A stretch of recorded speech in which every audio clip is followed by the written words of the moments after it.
Wednesday, June 5th. At this time, I'd like to call this special meeting of the Romeo Village Board of Trustees to order. It is 7 o'clock. Would you all please join me for the Pledge of Allegiance? It's behind the screen. Pledge allegiance to the flag. Thank you, Zach. I pledge allegiance to the flag of the United States of America and to the republic for which it stands, one nation, under God, indivisible, with liberty and justice for all. Thank you very much. We're not even sure we need it, but we had it set up just in case. All right, would you please call the roll for us? Bartholomew? Here? Edwards? Yes. Fowler? Yes. Hart? Here? Lesniewski? Here. Seidel? And President Milton? Here. Okay, we have a quorum. Good.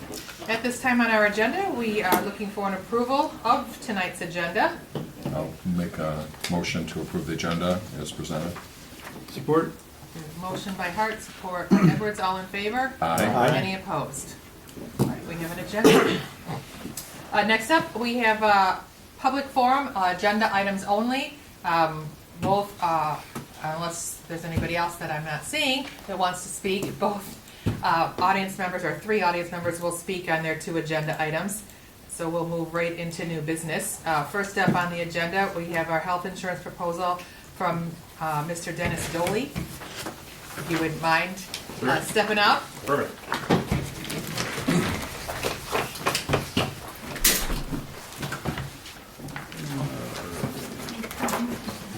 You're very welcome.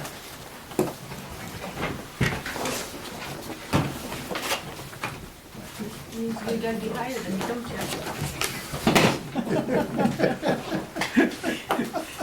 Us short people just have to stay close to the ground. Excellent, thank Be you. a song back in the late 60s. I can remember it. I know that. Yeah, she's the accountant. Yeah. And is that a copy that's the same as this? It's the same Yes. size. Just color? Yep. Might make it a little easier. Yes. So Dennis contacted myself and Catherine beginning of the year and met with us, inquired about sending us with the insurance proposal. We said absolutely, and we were happy to meet with him, and he presented this information, so I thought it was wise to do it at this special meeting because we were waiting for our proposal from Cornerstone to come. They're also in attendance tonight, so we'll get their renewal rates and their proposal both so that we can adequately adjust the budget as needed before we vote on it at our meeting on the 17th. So. Perfect. All right, so one of the things that I proposed during our meeting, and majority of this, myself and Cornerstone, so Ascend and Cornerstone, we have the same rates. So whether you do business with Cornerstone or you do business with us, Blue Cross issues those rates and they're the exact same. So I put that out there right out of the gate.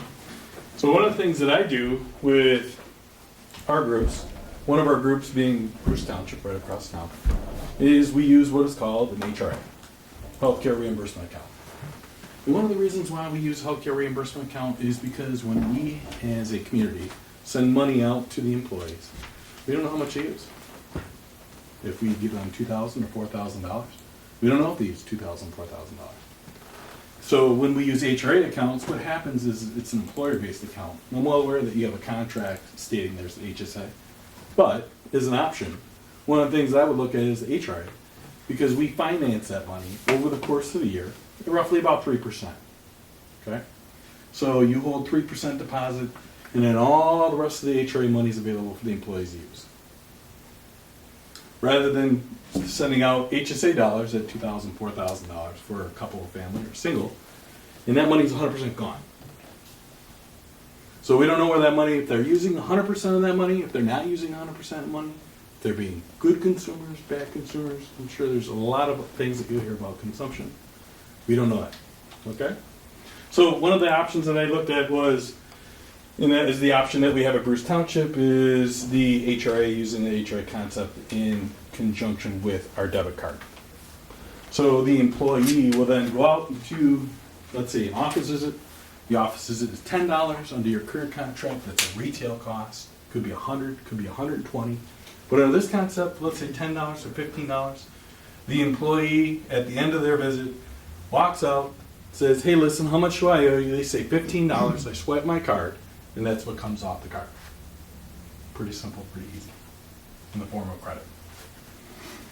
So when I look at what the village is spending right now, I see roughly about $148,000 that goes out the door in HSA accounts. Now, whether or not we use $148,000, we don't know, because it becomes the employee's money. They then have the option of not allowing you, or they don't have the option of you viewing how much they have in the account, right? Because they own it. So for us, I'm saying a lot of our groups, a lot of our communities that we insure run at roughly about 50 to 60% of what they use. So again, we're using things like co-payments, we're using generic drug cards, we're using preferred drug cards, but they're not retail costs. The cards that we're looking at are $15, $50, or $70, and that's what the employee is paying at the point of sale, using their cards. So you're not using prescription drugs that are $3,000 retail costs. So when I calculated our numbers, we're looking at two different options. One option came in at $488 versus your $534, which I had you pegged at about $535,000. One came at $488, and then one came at $565. So I was working around some of the utilization pieces, and that would be option alternate number 1 and alternate number 2. So what happens here is unused dollars stays with the employer. So if you have a healthy employee, they don't have a lot of expenses throughout the course of that year, they have the option of rolling over some of their unused dollars. If we say, hey, you had a great year, we're going to give you a little more in your HRA next year. We could do that too. There's a lot of flexibility when it comes to that. And more importantly, we know where our healthcare costs are. Right now, we give the $2,000, $4,000. I don't know how much money you're using in your HSA. You could be banking it. But in this concept, we know exactly what our employees are using as far as healthcare dollars. Their spend on healthcare dollars. The thing I like most about the concept is we could adjust. So let's say your current contract right now at $2,700 for HSA. It's the deductible per year. Let's say that adjusts. And then adjusts to $3,000. What happens then is it's a little easier for us to adjust the HRA funding amount rather than just HSA funding amount, because that HSA spend would go through the roof. You'd be spending $3,000 per single or $6,000 per couple family. Whereas the HRA dollars, because they're employer dollars, they stay in our pocket at the end of the year, we have the ability to do that and just flex it on the card. It doesn't go out. It stays with us until it's spent. Make sense? And is that capped, is what's on, the balance that's on the card is predetermined? Yeah, we determine that based on what the contract is. And I have a really good relationship with your PLC rep. I know him really well through the communities I represent. Any questions on this? Pretty simple, pretty easy. Perfect. So one of the other options that we have is to incorporate some other accounts, which is on the next page, right here.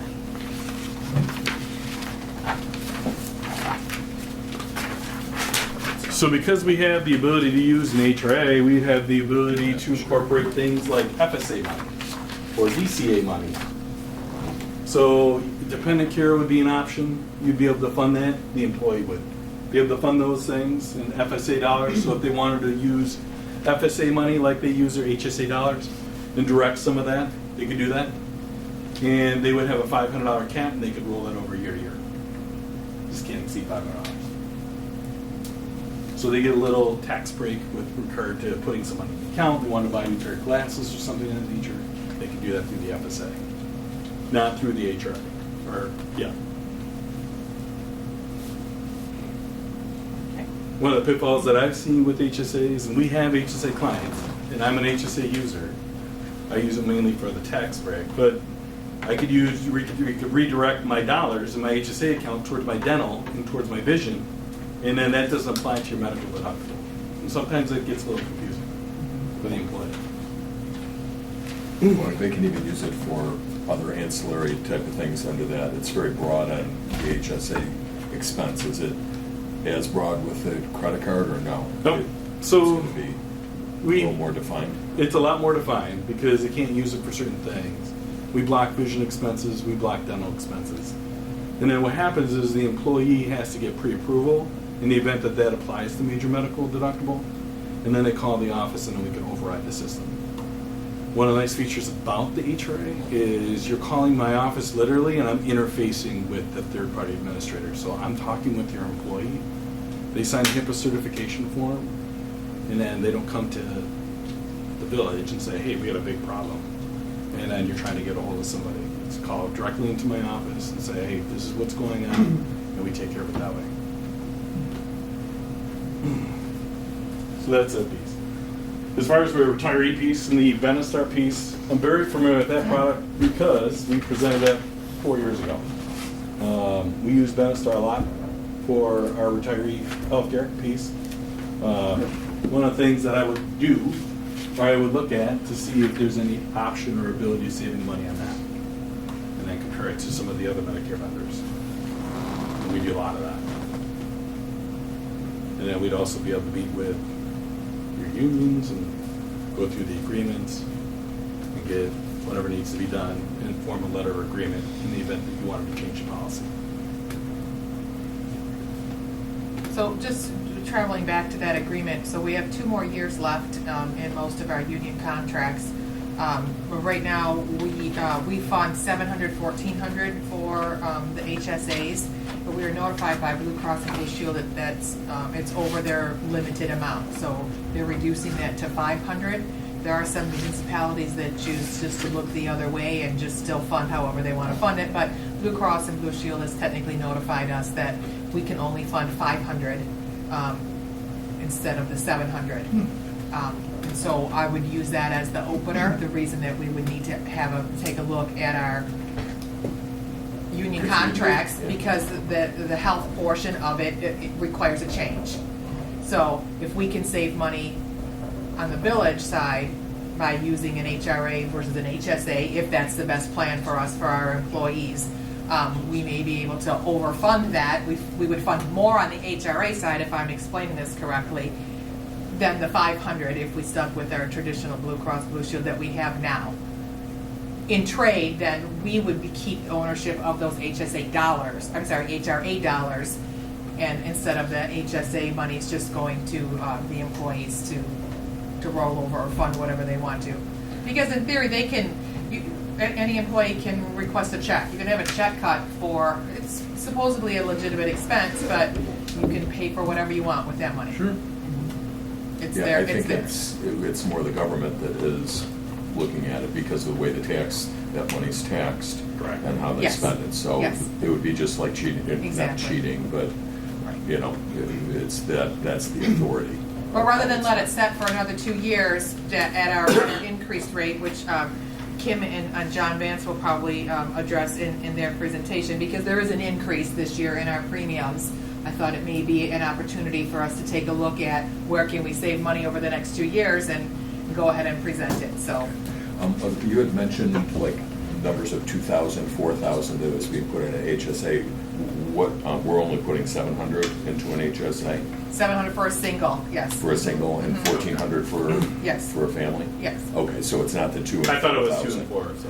When you were going to the numbers and coming, those numbers that you were talking about, were those using 2 and 2 and 4? Correct. Okay, so really that's overstated. That is overstated if it's not 2 and 4. Right, I mean, it's half that. Yep. Regardless of, And I don't know how much that is per employee, but that's, you know, how many employees we have. I don't, off the top of my head, I don't know. that'd be something that you have to look at and say, all right, this money's going, this money is staying here now. Where's the offset? The other problem that during your conversations that we had is the HSA dollars are funded in July. The deductible starts in January. So if you haven't had 6 months to get your HSA deposit, you have people that don't have any money to pay their claims from from the village. They're paying it out of their own pocket. Right. Which I inquired what it was, and that was just a choice that Mike made when we switched to the current provider, was to have it follow our fiscal year instead of the traditional January to December. So he's right, if once it's funded in July, if you don't use it, then you have the money for, the full 12 months. But but if you've used it all the previous year and you have no rollover into the next calendar year, then your deductible starts in January. To me, it made no sense. Yeah. And so when I met with both vendors, I said, we need to change that. So we need to figure out how to fund what we're obligated to fund July 1 to December 31st, and then reset everything and fund January 1 to December, just moving forward. Yeah, we don't have any clients that fund anything in the middle of a deductible year. That doesn't make any sense. No, it didn't to me either. But I would like to know what the numbers are. If $700 or $1,400, and that being changed from $500 to $1,000, how much are we putting into the HSA account for the village? Do we You don't have that number? access to that, do you, on that? And now, Yeah. I'm trying to see if it's on one of my numbers. 'Cause that would be a question, I can how look much that is up. that portion, especially if you're gonna be looking at negotiation, are we talking about, $200 to $400 a family times our employees? It's not a whole big. Right, amount. because we have to look at who's already opted out, how many opt-outs do we Right. have versus how many users do we have on the system, and I don't know that number, so. And I'd almost, not to sit there and always defer, but in looking at this, is whether James would have any input in this, because he's worked with this a lot and understanding maybe some questions that we don't know. I mean, to sit here, more like being an employer to try to figure out, so for my employees, this is a lot more complex and you have a lot more moving Right. parts. I ran both of these by him, Yeah. just along the same train of thought that you had. And he has not seen either one of the proposals, because I didn't really have the numbers to share with him. And his best advice was, it's just always better just to get requoted, right? Right. Your auto premium comes up, and that's the first thing you do, is you just want to rebid it, just to make sure that you're competitive and where we stand. So that was, And the service Yeah. provided, I mean, that's Right. because with our previous one, some of the employees were not very happy with the response that we had with that. So beyond getting a recommendation that saved us some money, Yes. hopefully people are happy with the service, or if not, Right. that's what we want. and Dennis came recommended from Bruce Township. In fact, Susan accompanied us on one of our meetings that we had, because she had some other business, so he thought he would just answer both questions at the same time. But their employees are extremely happy, because they know they don't have to call into the clerk's office or to HR, which, Rebecca would be appreciative of the fact that it's not taking up her time. They're just calling them direct as a provider, our providers. And their issues are taken care of versus Right. on the village level. So I thought it would be a plus to have, a provider who's willing to go to bat and work with our employees on our behalf. Because one of the things that's important is that the employee feels comfortable to share some of the information, and they got to go back to work while we look at what's going on, because it's not a quick fix. It's not like you're thumbing through EOBs, claims, and trying to find things that went wrong right along the way. And then what happens is we do an audit, we look at the audit, the employee signs a HIPAA certification form, which is very key to this whole process, right? So then we can share information back and forth. And then once we're done with that, then we can say, hey, this is what happened, this was what went on, and this is how we fixed this. And if we had an HRA, then we go in the system and say, all right, now we're going to file the claim, we're going to help you fix this, and you're going to get a check in the mail, or so forth and so on, and it gets fixed relatively quick. So, very employee friendly. So your opening statement, you indicated that you and the other provider provide the same services, so do they do the same thing basically with the employees? We have the same rates. The same rates, but Yeah. their personability is different than yours, or are they the same? I can't speak on behalf of them, All right, and so we're I'm sure gonna they'll find that speak out. on that, but All right, I'm Yep. just listening to the Yep. conversation here at the table. Yeah. I did find a report through April that we paid out $34,300 just for funding the equity. Now, there was that we added you recently because we didn't get yours, but it sounds like that would go down in the future. from 700 to 500 and 1,400 to 1,000. Unless we chose to have a lower rate by going with a different product, the Right. HRA, and then you can fund more to the employees so that, it's still a benefit to our employees to have less out of pocket. And I think that's the point. No one wants that out of pocket bill Right. to come to say, even if it's 20 or 30 or $40, if we can reduce our premiums, but give them more money to accommodate a higher deductible, I think it's a win-win. Especially in this scenario because they're paying retail costs out of the HSA. So if I go buy a prescription, and let's say that prescription's $2,000, under your drug card that you would have under your HRA, they're paying maybe $100, maybe $200. Big difference, especially if you're only getting contributions of what you're talking about. In the HRA, contribution's flexible. So you, like once again, like you mentioned, Mr. Hart, you could set those throughout the course of the year, and every month you get a utilization report that says, hey, we funded for, let's say, $500,000, but the average employee is using $200 as a whole with the group. And then we kind of know, we get a gist of where we're at as far as that goes. We gonna run this by the employees at all, or just make our minds up and present what we want to present? Well, obviously the unions, have a first right of refusal, I suppose. So we would have to have that opener, which we do with the funding of Blue Cross, reducing it from 700 down to 500. That's So, about right, we would have to go through that 22%, motions of 21% reduction. meeting with those reps, which Dennis said he already, works with quite a few of our local reps on behalf of other municipalities. So I believe he's already presented that in some fashion for others, but not the Village of Romeo. It would just be our decision if we wanted to switch providers and take a look at cost-saving options with the possibility of switching to an HRA versus the HSA that we currently offer. For other communities, how do they tend to go? Do the employee, because if I'm a 25-year-old male, believe me, I want my HSA. Absolutely. Because I'm not gonna spend a dime at the doctor's office. I may never go to the doctor's office. You're 100% the whole year. correct. However, the rest of the population, you're gonna probably be going multiple times. Now you're a 50-year-old male, right? Now, I'm a 50-year-old male and I'm there all the time. You're all there all the time. But now all of a sudden you go into these retail costs and you're like, hey, listen, I don't have $2,000 for this Right. prescription.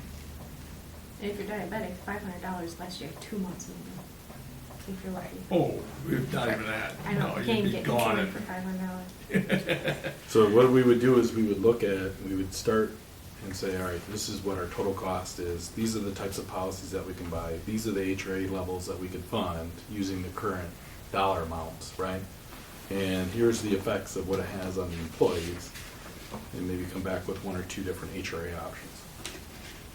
Something that would make sense because you are under contract, so we'd have to obviously present it. So being under contract, if they do refuse, it doesn't change until at least for 2 years.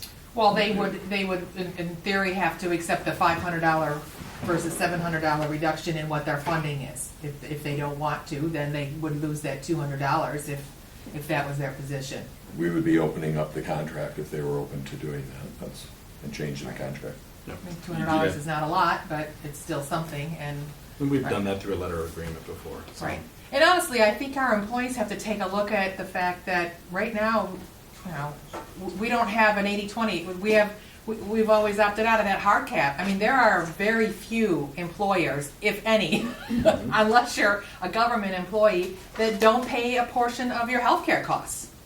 I mean, that's a huge benefit for our employees.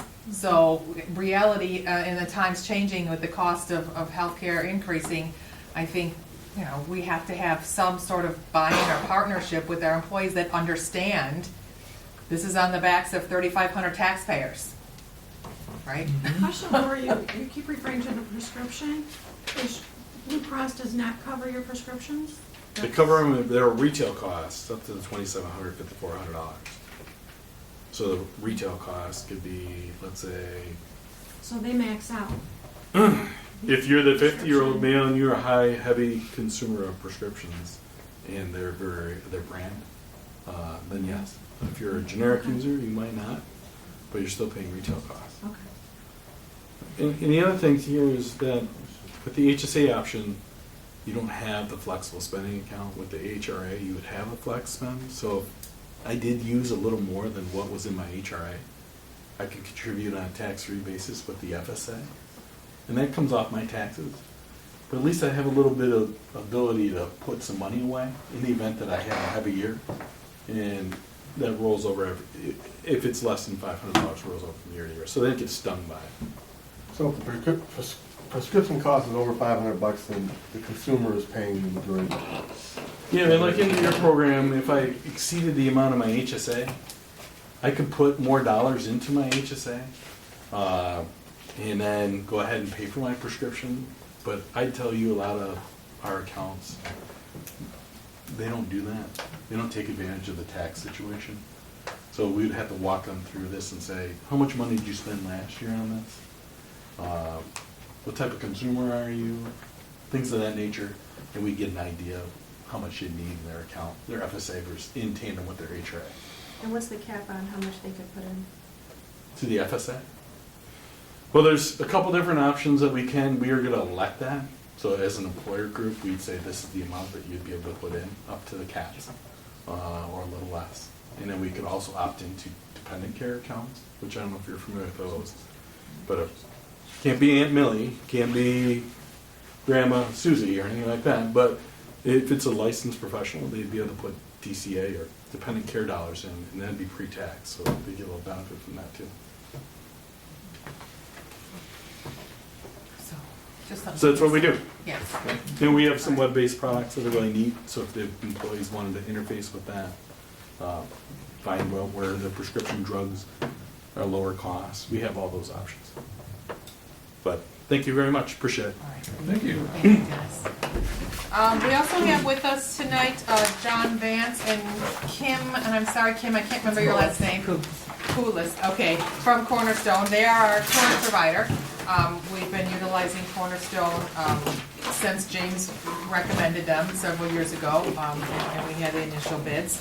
And Catherine and I were able to meet with them 2 weeks ago to get the renewal rates, and then mentioned that we were also entertaining the option of switching to an HRA type of plan. So then she came back and presented some alternatives for us as well. So Yeah, I invited her to come tonight as well. I think there's more pages in this one, so use this one's the newer one.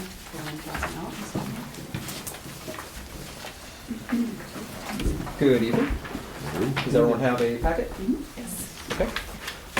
And thank you for the introduction. Again, I'm John Vance, and this is Kimberly Coolis. We are from Cornerstone Municipal Advisory Group. I'm Village's current healthcare consultant. I would like to take a few minutes off the bat because, as Dennis had alluded, he's very correct that all agents, consultants, brokers, however you refer to us, we have access to the same plans, the same carriers, the same pricing. So we really approach our work in the municipal market as really trying to be more strategic. So we want to discuss our scope of services briefly. So bear with me for a few minutes, and then we'll absolutely get to your specific numbers and some proposals. The first thing I want to note is a little about our organization. We've been in existence for 13 years, and since that time, we've worked exclusively with Michigan public sector organizations. We have over 40 over 40 Michigan municipal clients right now, where we provide full service healthcare consulting. Full service meaning we have the medical, the drug, the dental, vision, life, disability. We provide our whole suite of services, if you will, which we discussed a little bit momentarily. Because of our experience in this market, we've essentially seen everything there is to see. The municipal market is very nuanced because you'll see retiree healthcare, you'll see collective bargaining, you see lawsuits, you see 312 arbitrations. You're going to really touch all of this.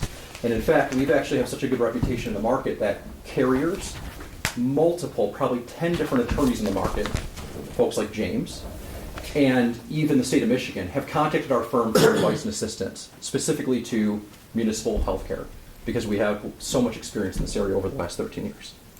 So again, we really want to focus more on service as well as price, because price is extremely important. We recognize that. We also want to provide strategy surrounding the price. Okay. So on page 2, we have a very high-level overview of some of our distinguishing services, which I'm not going to go into specifically. As you see, the first few, though, are really surrounding strategy, whether it's determining what plan designs to have, retiree healthcare, collective bargaining, whatever it might be. We like to build strategies and philosophies with the help of our client. That's what we did in 2015, which is how we landed on the current health savings account. Now, that being said, I understand that philosophies might be changing. We're now interested in an HRA. There are absolutely pros and cons to the HRA and the HSA, which we'll get into as well. There really are pitfalls and pros and cons to both. One thing that I do want to make sure is crystal clear. One bit of information I want to clarify is that the prescription drugs, you do pay point of sale, but it's discounted. Blue Cross auto-adjudicates the discount at the pharmacy. So if a drug costs $2,000 and the discount is to $1,000, you're paying $1,000. Now, you're still paying $1,000, don't get me wrong. But we know for a fact we have a lot of clients that have HSAs. We have a lot of clients that don't. And those that do, it auto-adjudicates and discounts at the point of sale pharmacy. Doesn't mean it couldn't be a large number, but there is a discount at the pharmacy. Okay. One thing I do want to discuss, in addition to some of the HRA alternatives we'll share later, is that we're also working on a comparability study for the village. This is something we do for many clients. We got a little late jump on this based on this meeting. That being said, it will be done shortly. What we like to do is we like to go and pool some of your neighbors.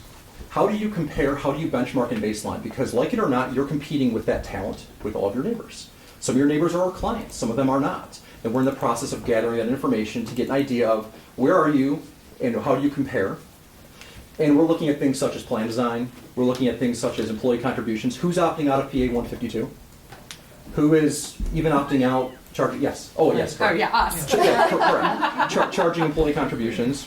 And even areas that are very specific, like brand new hires. If I were to take an application to be hired by the village tomorrow, am I eligible for vested retiree health care, or do I receive a retiree medical savings account? If so, how much? How does it impact your OPEB? These are all things that we want to make sure you have an understanding. And again, we had these conversations back in 2015 to generate the plans you're in today, but if philosophies change, we are all ears. We want to assist you and shepherd you through that process. Last thing I want to hit on this page before I'll move on to from slide 2 is innovation. You are a smaller group, meaning you are insured. You only have so many options available. All the carriers file their plans with the state of Michigan. All the rates are the same that we all access.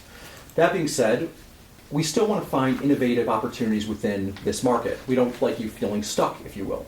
Well, one thing our owner and president, Mark Manquin, who is really our chief innovation officer, if you will, has been working for the past 2 years with an Ohio healthcare purchasing consortium to bring them into Michigan with their $200 million in reserves. Now, we can get into the details of why pools have failed in the past and why this one might be different. That's a conversation for a different day.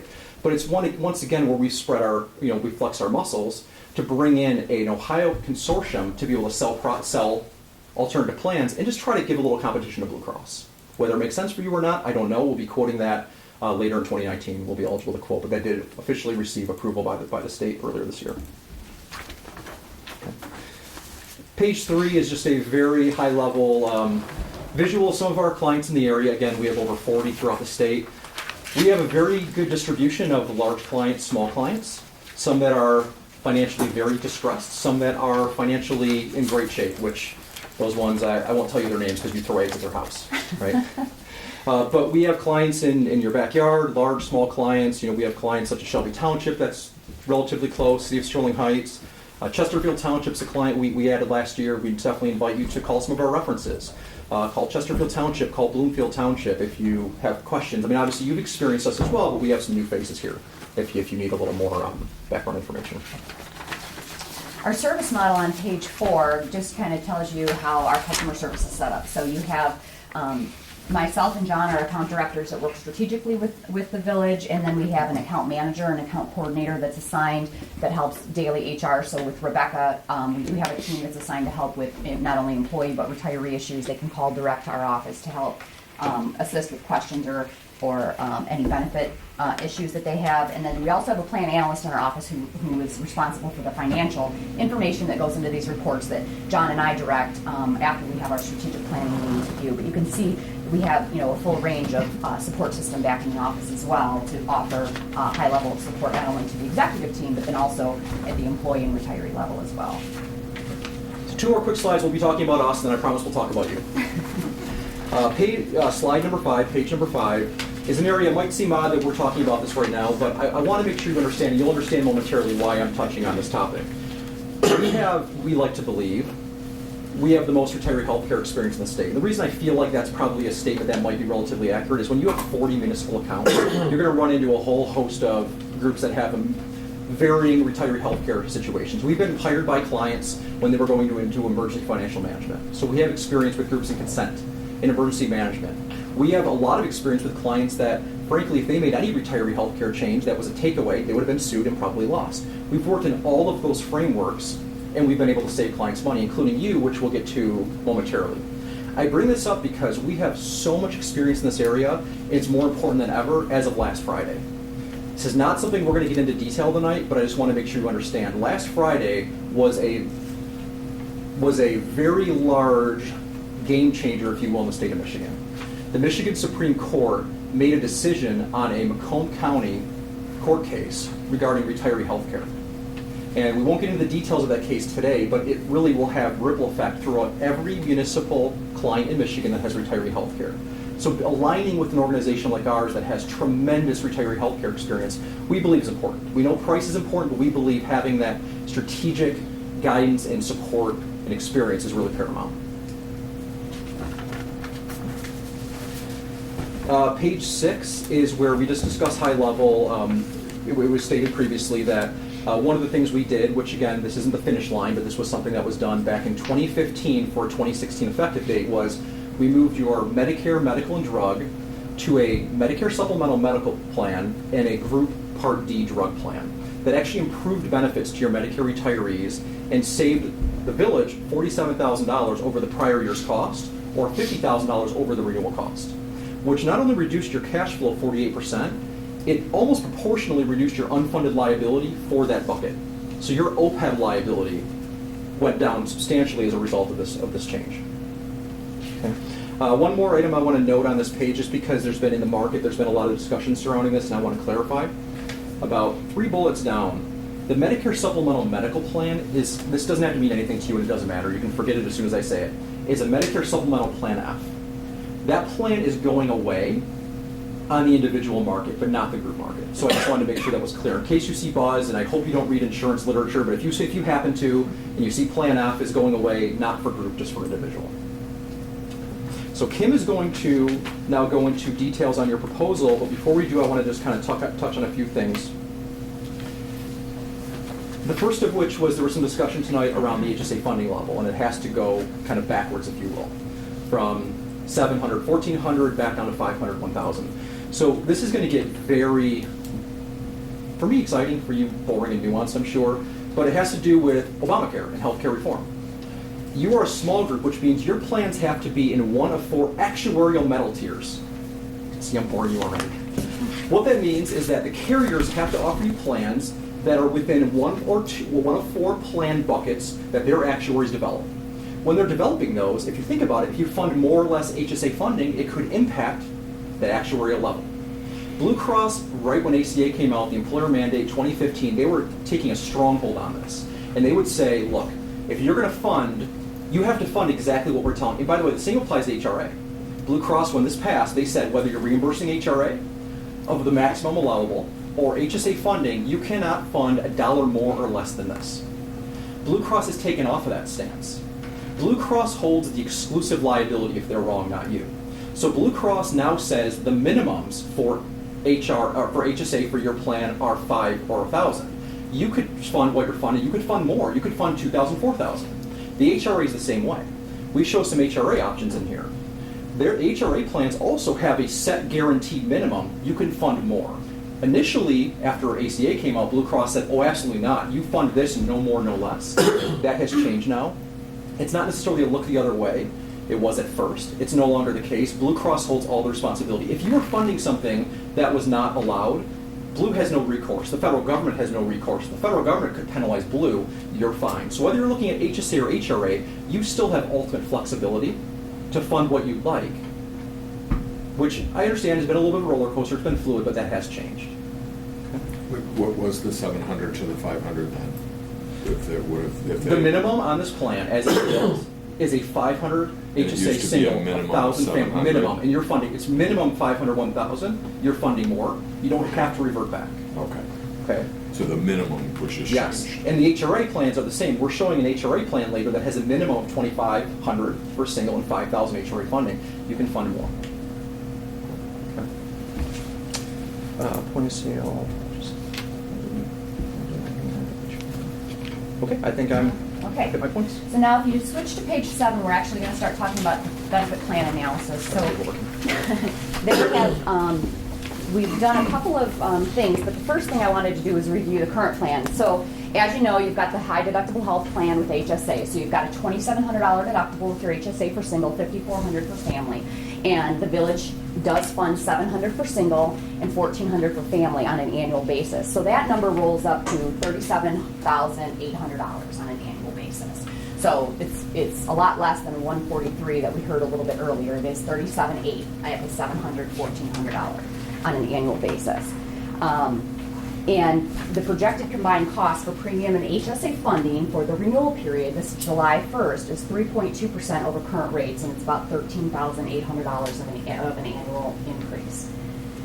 There was discussion to move to the calendar year. I know we talked about with Christine and the team that moving to the calendar year would make more sense, not only from a fiscal perspective, but from an employee perspective, because the deductibles, even though you're funding on 7/1, your deductibles do start over every calendar year on January 1. So we made some assumptions. The last bullet point on page 8 are some assumptions about, the 2020 renewal rates aren't out yet, but we made some assumptions depending on whether or not that annual trend is between 2 and 8%. So if we wanted to switch to a calendar year deductible or a calendar year plan year, it would increase the annual cost about between $4,000 and $16,000 depending on where the trend comes in. Now we have not seen a trend with Blue Cross at 8% in a long time, so I think somewhere between the 2% and the 6% is probably the most accurate if you wanted to take your plan year from a 7/1 to a January 1, and then each year after that it would renew on a calendar year basis. You'd be on that 1/1 cycle.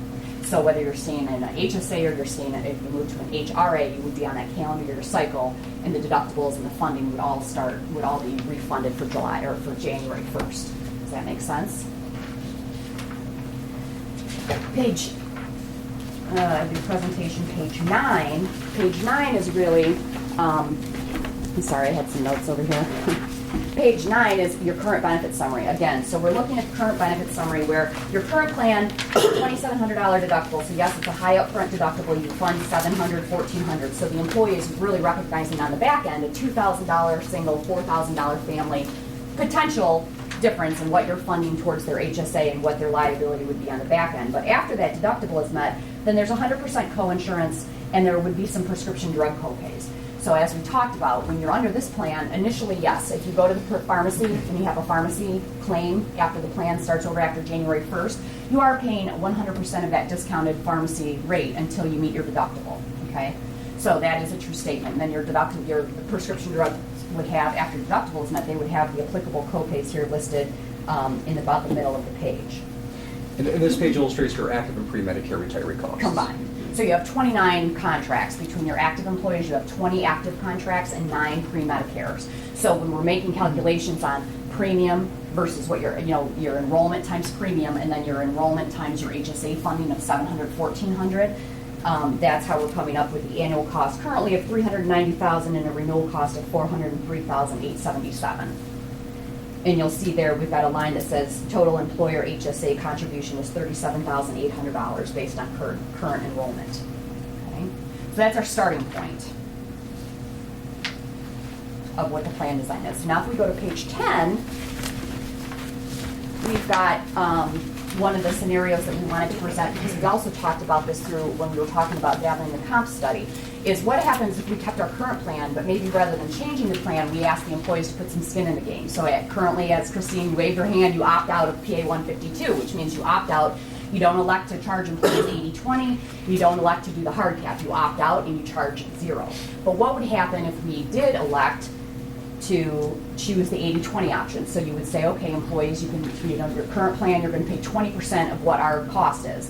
And you'll see here, if the village chooses 80/20, it would require a $56,000 annual contribution from your employees. It would reduce your current cost by $42,000 and the renewal cost by $56,000. And on the next slide, which we'll get to in a minute, I'll show you an example of what those payroll contributions would look like to the employees on a monthly basis. But then the other things you could do is you could still continue to opt out of PA 152 and charge something less than 20%. So if 20% is too big of a chunk of money to charge your employees who've currently been paying nothing, well, what if we charge them 10% of the premium? What if we charge them 5% of the premium? So that's what the next two bullets show. If we went to a 10% employee contribution, it would generate $28,000 annually from the employees. It would reduce the current cost by $14,000, and it would have be a $28,000 savings over renewal. And then the last bullet is the 5% example, which would be $14,000 over the current, and the $14,000 collected from the employees on an annual basis. It would reduce the current cost by $231 and the renewal cost by $14,000. Yeah, this is becoming a more common discussion because PA 152, some employers have found it as being relatively intrusive. There was the original law, there have been 7 amendments. Now, there's no real teeth necessarily to noncompliance, but at the same time, it can be intrusive. Not to mention there was the Shelby Township Supreme Court case with their command union, which was decided about a year and a half ago. There's so many nuances. So for that reason, we're seeing more groups opt out, but not with no contributions. You're seeing a negotiated, okay, instead of 80-20, we'll do a 10% cost share. We're seeing that becoming much more common. Very, very few groups opt out and charge nothing. We're only aware of maybe a few. We're aware of more opt-outs that charge something, and then the balance are really 80-20 or hard cap. Is there a simple answer to the difference between the employees' payout and how much it's saving us? You know, they're paying out $56,000. It's reducing our costs by $42,000. The difference in that is Blue Cross just making more money because of your net cost. So you think about your gross cost, your gross premiums that you pay, and then after you deduct what the employees pay, what's your net cost? Your net cost reduces. So it's not a reduction to Blue Cross, it's a reduction to your bottom line. Gotcha. It's a separate bucket. We pay Blue Cross, we receive this money in return, and it nets out and offsets. So if you switch to page 11, it gives you the idea, it's kind of a backup to what was on the bullet pointed previous page. But if you look at the very far right-hand column, the very top, we've got your current contributions, which are 0. We've got the next row is the renewal contributions, which are currently 0. But then if we go down the line, if we implemented a 5% employee contribution, what would that look like to your employees? So it would be, if you can read it, it's $23.39 per single, $56.14 per two-person, and $70.18 per family per month. Those are monthly numbers. Keep in mind, it would also be pre-tax, so their net effect to their paycheck would be less than this, depending on their tax bracket.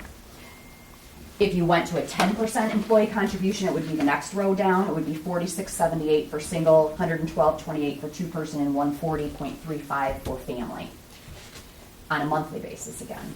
And then the full 80-20, if you wanted to take the 80-20 option, those numbers are a little bit higher, but they're at the very bottom right corner at $93.57 for a single, $224.57 for two-person, and $280.71 for family. Questions on that? What is the max you can raise the HSA if you guys choose to do it to offset the additional cost of the employees? I'm sorry. You said that you could increase the HSA? You can increase the HSA. So for anything that if you increase the HSA amount, so if you wanted to do more than $700, $1,400, and it's kind of opposite of what we have been talking about before, but you can make that number whatever you want, but then the employees pay a percentage of that. So whatever you're going to, when you calculate the contributions for an employee, you're taking the premium you pay to Blue Cross plus the money you give them in HSA funding, and then you calculate 5%, 10%, 20%, whatever you land on. There's an IRS max per year, but you could fund up to the IRS max should you. Okay. Yeah. What is, I know, is it the 7,000 or 6,500? It's $3,500 for a single and $7,000 for a family. Or the annual IRS. That's not how much can be in your account, that's how much you can add to it from all sources in a year. Right. So that's the maximum you can contribute. And then back to the prescription. So there isn't a cap on the prescription, or there is? Yes, so the way it works is that it's a global cap between medical and drug combined. Okay. So you pay first dollar. If you have a high deductible health plan, you are paying first dollar for all medical and drug discounted until your deductible is met. And then you still continue to cover it? And then it's Yes. covered by the plan. Okay. Yeah, but the prescriptions will have a copay after. And the medical's then free, if you will, Right. if it's a network. Okay. Yep. So page 12, I'll turn it over to Kim, but I just as kind of a preamble here. This is really important to us because this is where we get into the analytics, if you will, of some possibilities. This is where you get into the pros and cons. We support HSAs for the right group, HRAs for the right group, but we want to make sure we go into it with eyes open. And I want to make sure you understand that the plans aren't the same. Okay, there's different deductibles, there's different co-insurance, different co-pays, etc. And this now becomes a little bit of a blind leap. You are correct that when you fund an HSA, you're providing that money whether you're using it or not. And when you go to an HRA, you're not funding, but you're almost promising on the balance sheet an amount of money that you'll reimburse. You're not going to know how much of that is being used until it's used. Now you'll have set a maximum, so we wanted to show a few options of what if a very small amount is used, what if a medium amount is used, and what if worst case scenario everything is used. Because this is a little more difficult to budget because here's the reality. There's a concept in insurance called, it's the law of large numbers. It's credibility or predictability. The larger the group, the more predictable. You're going to know your ebbs and flows. The smaller the group, the less predictable. Your entire group could be the healthiest group in Michigan. And you go to an HRA and you'll have almost no expenses. You could have the most unhealthy group in Michigan, or more in reality, somewhere kind of in the middle. So you're not going to be able to peg what your HRA funding is going to be until you have that experience. And then you'll have a year and you'll go, okay, we know what our experience is. There's no guarantee next year will be better or worse because you're a smaller group. So the predictability is diminished. Actuaries really call that a credibility percentage, and you have almost none because of your size. So from a budget standpoint, it's going to ebb and flow a little more. So we want to give you some scenarios of what if you hit this level, this level, this level, this level. And that's, I'm sorry, Kim, I stole your thunder. That's page 12. And you might be explaining that, but if it's the HSA, it was a set amount that we were putting in. Set guaranteed, you're done. This other one, we would still have the same cap that would be equal to that, but there might not be used. No, the cap is actually more expensive than you're spending today. Oh, you're forced to have a higher cap. You No, can't- Not forced, but it could be higher. You could play with it, but it's just what we're showing here. But if you gave, $2,000 in an HSA, or you gave $2,000 in HRA, your exposure would be the same. One, you might save some money, Right. the other one's, it's gone. Well, yes, well, and I'll give you an example. For us to find a premium that would save money versus the $2,700 HSA, we had to take your HRA up to a $5,000 deductible plan. So we're reimbursing $2,500 or $5,000. So the out-of-pocket back end now has increased. You could fund more if you wanted to, of course, but just $2,500, $5,000. If all of it was used, we show you what that would look like. Right, so when we start talking about the alternate plan, so on page 12, we have some bullet points here of what an alternate plan would look like. So first, we're going to talk high level about how the HRA, would work and the different scenarios of if it was a savings or increase. And then we'll look at what the plan design is on the back end. So what we quoted was the Simply Blue Platinum. It's called a $5,000 PPO, and it allows you to have a health reimbursement account. So this plan would have a $5,000 single, $10,000 family deductible. There will be additional costs. It doesn't cover 100% after deductible. There's additional costs, which we'll talk about on the next slide. But this is assuming that you fund $2,500 for a single or $5,000 for a family into an HRA. Doesn't mean it will be used, it's just available for them. And then below it, we made the assumptions on, well, what if 15% of the HRA is utilized, 25% of the HRA is utilized, 40 and 100? So on the next page, which, for illustrative purposes, we're assuming the 40%. So if someone uses 40% of their HRA, that means they're spending $1,000 for a single, $2,000 for a family and HR funding. And you'll see when we add together what you pay in a premium to Blue Cross and an assumption that they're using 40% of the HRA, which would be $1,000 in healthcare costs for a single, $2,000 for a family. It would actually be an increase over current of 3.4% or $14,700 annually. Now that's over current.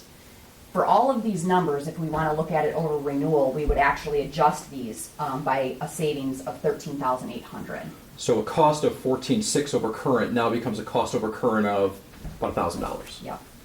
Now, if you had 15% HRA utilization, you would save $16,500 over current, or $29,000 or $30,000 off of renewal. But you won't know that until it happens. Now, the worst case scenario, which won't happen, I want to make that clear, but it is your max liability. Now, if I'm a treasurer or finance person, what's my max liability? What's my worst case? It's 100%, meaning everyone uses their 40% of 50%. I know that's confusing, but deductible's $510, you're reimbursing half of it, everyone uses all of it. It would be a 21% increase over current, or $90,000 over current. And then we would obviously offset the $13,800 off of renewal. Yeah, so that would be $75,000. $75,000 off of renewal. Right. That's not going to happen, but I still want to make sure you understand your worst case because it's a little more of a moving budget target now, and I just want to make sure that's clear. Again, whatever philosophy you choose, I'm open to all philosophies. I just want to make sure you see the varying numbers. Because, believe me, any group we've had that has had an HRA, we're going to build an estimate because you need an estimate. To budget. To budget. And it's not 100%, but at the same time, you've never seen your claims. There's a state law, Public Act 106, that was in 2007, which allowed any groups over 100 employees had to, by state, see their claim data. You're smaller. That state law was amended in 2019, 1/1. It was actually part of it was kind of lame duck. And that now reduced it to 50 employees. Again, you're below that too, which means you have no line of sight into your claim experience today. The HSA, you don't see that data. That's their bank account. And the HRA, you will only see it as you go. This isn't a scare tactic. I just want to make sure that philosophically, if you feel this is the right move, just understand it could be great, and we might need to budget some money in case it's not. Now, there may be an alternative to this that would save a little more money, but it would be on an HMO plan, which we'll show you momentarily. Yep. And we'll go to that one real quickly, but I wanted on page 13 where we've highlighted in blue, this is kind of where your plan differs from what the HSA plan. So if you recall when I was talking about the HSA plan that you have today, you have the large front-end deductible, but then after deductible is met, services are covered at 100% with the exception of prescription drugs. So your employees on the back end have, after you give them HSA funding, they have a $2,000, $4,000 deductible. That's their liability, and then most services are covered at 100%. On this program, assuming you put in a $5,000, $10,000 deductible plan, you fund $2,500, $5,000 into the HRA, not knowing how much they're going to use. But let's say I'm somebody that does use all of it. Well, if I use $2,500, that leaves me a back-end deductible of another $2,500 in deductible. But then, as you see, services are not covered at 100%. They're covered at 70%. So that still leaves me a 30% coinsurance after deductible. And it still has office visit copays, and it still has prescription drug copays. So there's a lot more back-end liability for employees under this sort of plan. And this plan in particular, even though it has reduced benefits, it still is not showing a premium-to-premium savings over your current plan. So this plan, and I don't want to speak out of school here, but this plan has potential savings if you have low utilization, but it's also adding more back-end liability to the member. So if we're okay with that, that's fine. I just want to make sure that's clear. It is more back-end liability. And more restrictions on how they can spend the money and they don't keep it. So, and I don't want to get into the concept of consumerism because there's pros and cons to each side. Blue Cross cares about consumerism because they price it accordingly. The reality is, if we look at your two plans today, and there's a good student another tangent because apparently I can't help myself.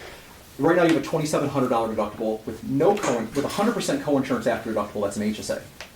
Versus a $5,000 deductible that has 30% coinsurance after. Well, if I'm an actuary, I'm going, wow, I am pricing that $5,000 plan much lower. It's only priced a couple percent lower than your HSA that has a lower deductible and higher and better coinsurance. Why? Because Blue Cross recognizes that there's almost no consumerism. There's much less consumerism. You don't own the account. Yes, you can have some rollover, but you don't own the funds like you do in an HSA. So like it or not, whether we believe or agree, it's how Blue Cross has actually priced this, and we know because we talked to them. And Blue Cross's actuaries price this in a way where they value consumerism because they know their expenses, because ultimately it's winner take all. If their folks use no health care, they win. If they use all the health care, they lose a lot of money, times all of their clients that are fully insured. So what Blue Cross is going to do is they're going to factor in things such as consumerism, and if they don't think there is in the HRA, in the old days they used to do a 15% load. If you had the same plan, same deductible, one's HSA, one's HRA, they would do a 15% load on the HRA. And they don't have equal plans anymore, so you kind of lose that transparency. But the point is that we have two plans that are very different in value, and they should be priced much different, and they're not, and that's the reason. Okay, so you're not getting the value, if you will, right? If that disparity wasn't there, there'd be a lot of value. And the thing is that groups used to do this about 10 years ago. They'd buy the value, and they were saving a boatload of money, and Blue Cross was losing their shirt, which is why Blue Cross started kind of putting in more constraints and rules on the HRA so they can keep losing. Page 14 though does show us where there would be savings. There's no real savings risk if you move to this platform. But this platform, it isn't a high deductible plan with an HRA, but instead of being on the PPO platform where employees would have the choice of in-network versus out-of-network, this is an HMO. So still a very good plan, but it's an HMO plan through Blue Care Network. In this plan, we did want to price the same assumption. It's a $10,000 deductible. We assume the employer funds $2,500, $5,000 into an HRA, and then we have the varying utilization projections there between 15 and 100%. So you'll see if you have an average utilization of 40% of what you're funding for the employees into the HRA, you'll see a savings over current of about $58,000 annually, or $72,000 savings over renewal. This is almost budget-proof, if you will, at least this year. So we kept talking about how the conditional HRA usage could actually leave you as a loss. This is one where even at 100%, you're only losing a little bit, which is really unrealistic. So if you went with the HMO for actives and pre-Medicare retirees, and I haven't scrubbed your census, if you seriously want to consider this, we'd look, do you have any out-of-state retirees, and we'd look at these factors. But you're much better protected to save money, at least for this year. With the HRA. With the HRA. Now again, as we said previously, you're also increasing back-end liability from current. It's not a 30% coinsurance like the PPO, it's a 20% coinsurance. There's still a $2,505 deductible back-end liability, but you are saving money through this, but you're transitioning to an HMO. And that's something that we can help communicate, you know, if that's the avenue you want to go down. You know, our team, my account management team would help educate the employees on how an HMO works, how you choose a primary care physician, how you have to work through the referral system. So that is something that we would support that process through the employees and the retirees as well. The HMO was the way you wanted to go. And here's where we get into strategy and philosophy. There's nothing saying you couldn't bring your folks, your unions into a room and have a discussion. Current plan plus 20%, or this plan plus 5%, or I mean, this could truly be a collective discussion. Now, of course, you would need a contract reopener and a reason for it, so assuming you could find that, you could discuss different options of, it's this or this. You can give them some scenarios. You know, if we do this plan, it's going to have to be 80-20 or 90-10 employee contribution. But if we do this, we won't charge you anything. Go to the HMO, HRA, it's a little more back-end liability, we'll save money, we'll still make contributions free. I mean, those are the scenarios that we can help you come up with, and frankly, we can sit at the bargaining table with you. A lot of my clients will use us at the bargaining table, if desired. So we threw a tremendous amount at you. I speak very quickly. Yeah. Questions? He does. One question, I think you already, like, what is, if we aren't opening up the contracts, we have to go with what we have. It would be possibly even still funding it at 700. What was our increase? 3.9%. 3.2% was the renewal 3.2%. increase, which was just shy of $14,000. About 14,000. For everything that was medical, drug, dental, vision, Medicare, pre-Medicare, active, all in. We're keeping what we have now, so. Yeah, we talked specifically about the medical and prescription drug card or plan today, but that $14,000 was all in, like John said, with the dental plan, your vision, Medicare folks. and the Medicare. And that's what we built into the budget when we look at the general fund. Those numbers reflect having that increase this year. Yeah. It doesn't affect, we didn't plug in any numbers to do the Change fiscal to year January change. 1. Right. If we're gonna fund July 1 and then get us through the first 6 months bridge, and then we're gonna have to take a hit initially in January to switch it to a fiscal Right. year, I mean, a calendar year, Right. excuse me, over our fiscal year. We Right. didn't budget for that in the general And fund. what was the hit? I remember you talking about On that. page 8, we were Yeah. estimating anywhere between 4,000 and 16,000, depending on the Blue Cross trend. But again, we haven't seen an 8% trend. That's on the high end. Because in we'll several be at years. the new numbers instead of being in this year, we'll Correct. be in the New Year's numbers. Correct. You'd be paying 6 months of your renewal, and then you take another renewal for January 1. So that's why we were adding to that. 6 more months of trend. Now Right. again, you're funding another set of HSA funding. So over 18 months, you're basically 6 months later funding another HSA fund though. Right. So Because for- you're converting it. So that's not priced in. But again, that kind of washes out on the back end, because then in July, when you'd normally be funding again, now you're not funding because you pre-funded, if you will. So it really washes out, but it is kind of a cash flow issue if you just need that The extra first 6 months year. cash flow. It's a first year cash flow. We didn't price that because it really nets out. We just priced the estimated rate change. to Blue Cross. And are people running out of their money? Is that been kind of a reduce it? Well, everybody said, why was this decision ever made to do it July 1 when our deductible starts in January, right? And they should be able to use Right. it even though technically Yeah, they can roll it over from year to year, And but we- it just there were some depends on. there were some ACA implications of why some groups aligned when they did. Some groups just said, you know what, I want to be on my fiscal year, regardless of do I have an HSA. And some groups, it was truly an ACA force initially to say that everyone's plan year through Obamacare had to be set in a certain period, and you had to attest to it. And for you, that really was July. Now you can file a business exception, which you can do that through Blue Cross, and convert it to January. So it was Right. kept on the July through June because of fiscal reasons and budget, and ACA was forcing it, but you can switch to a calendar Yes, year. we've had several clients that were on the 7/1 that have since moved to the January because of the funding and the deductible reset. Because if you are someone that utilizes the plan a lot, you do kind of get caught in the middle because you're getting your funding in July, you're meeting your deductible maybe between July and December, right? But then your deductible resets January 1 and you weren't getting additional funding again until July. So it does really make the most sense to have your plan year and your funding on a calendar year, whether you're with an HSA or an HRA. So I think the most important thing for us to decide and to note is that, do we have an opener to look at the contracts? Do we want to stick with our current plan at a higher renewal rate, but look at our opt-out of PA 151, which seems to make the most sense to me. But, it's obviously the Yeah, is that the something board's that is decision. open to us to do each year? We can do that, or does the Yes. contract, does the contract? Well, let me say that. Does your CBA actually say what you're electing for 152? I don't know. I So have to this is why this is an confirm important that. question. Yeah. PA 152, if you read it, and the Treasury's input, the State Treasury Department says very clearly, you have unilateral authority to make your PA 152 decision every year. If you're if you're hard cap, you default. You can take a council action or a board action, but you don't actually have to. You can default. 80-20 is a majority vote, and opt-out's a 2/3 vote. And you have to do it before your medical benefit plan coverage year. Their words, not mine. Which right now is July through June. If you convert to calendar year, it will be calendar year. However, everyone was operating under that assumption. Even if your CBA said hard cap, you could convert to 80-20. Well, there was an unfair labor practice filed Right. by a group a couple of years ago. Because they have a contract. Because they have a contract, and it superseded that, which the Treasury had to kind of take egg on their face, change that language in their FAQ, and now we're back to, What's ooh, your it's a contract little say? sticky. The contract trumps it. The contract most likely trumps it. I don't want to say it, but I'd say if your contract does say it, it's probably, you got to kind of freeze it. Yeah. But if not, you have, this is very clear, because this was part of the Supreme Court case that Shelby was in, you have unilateral authority, assuming it's not the CBA, to choose your PA 152 election with no input from your unions. After you do, it's great, but to make that decision, it's your authority. Well, we've been doing it every year. I mean, and opting out. Right. Which they're not going to argue, because that's a good deal. I know. Exactly. So that was my initial thought, to say, okay, let's just present it, because my eyes glazed over about halfway through their presentation, honestly.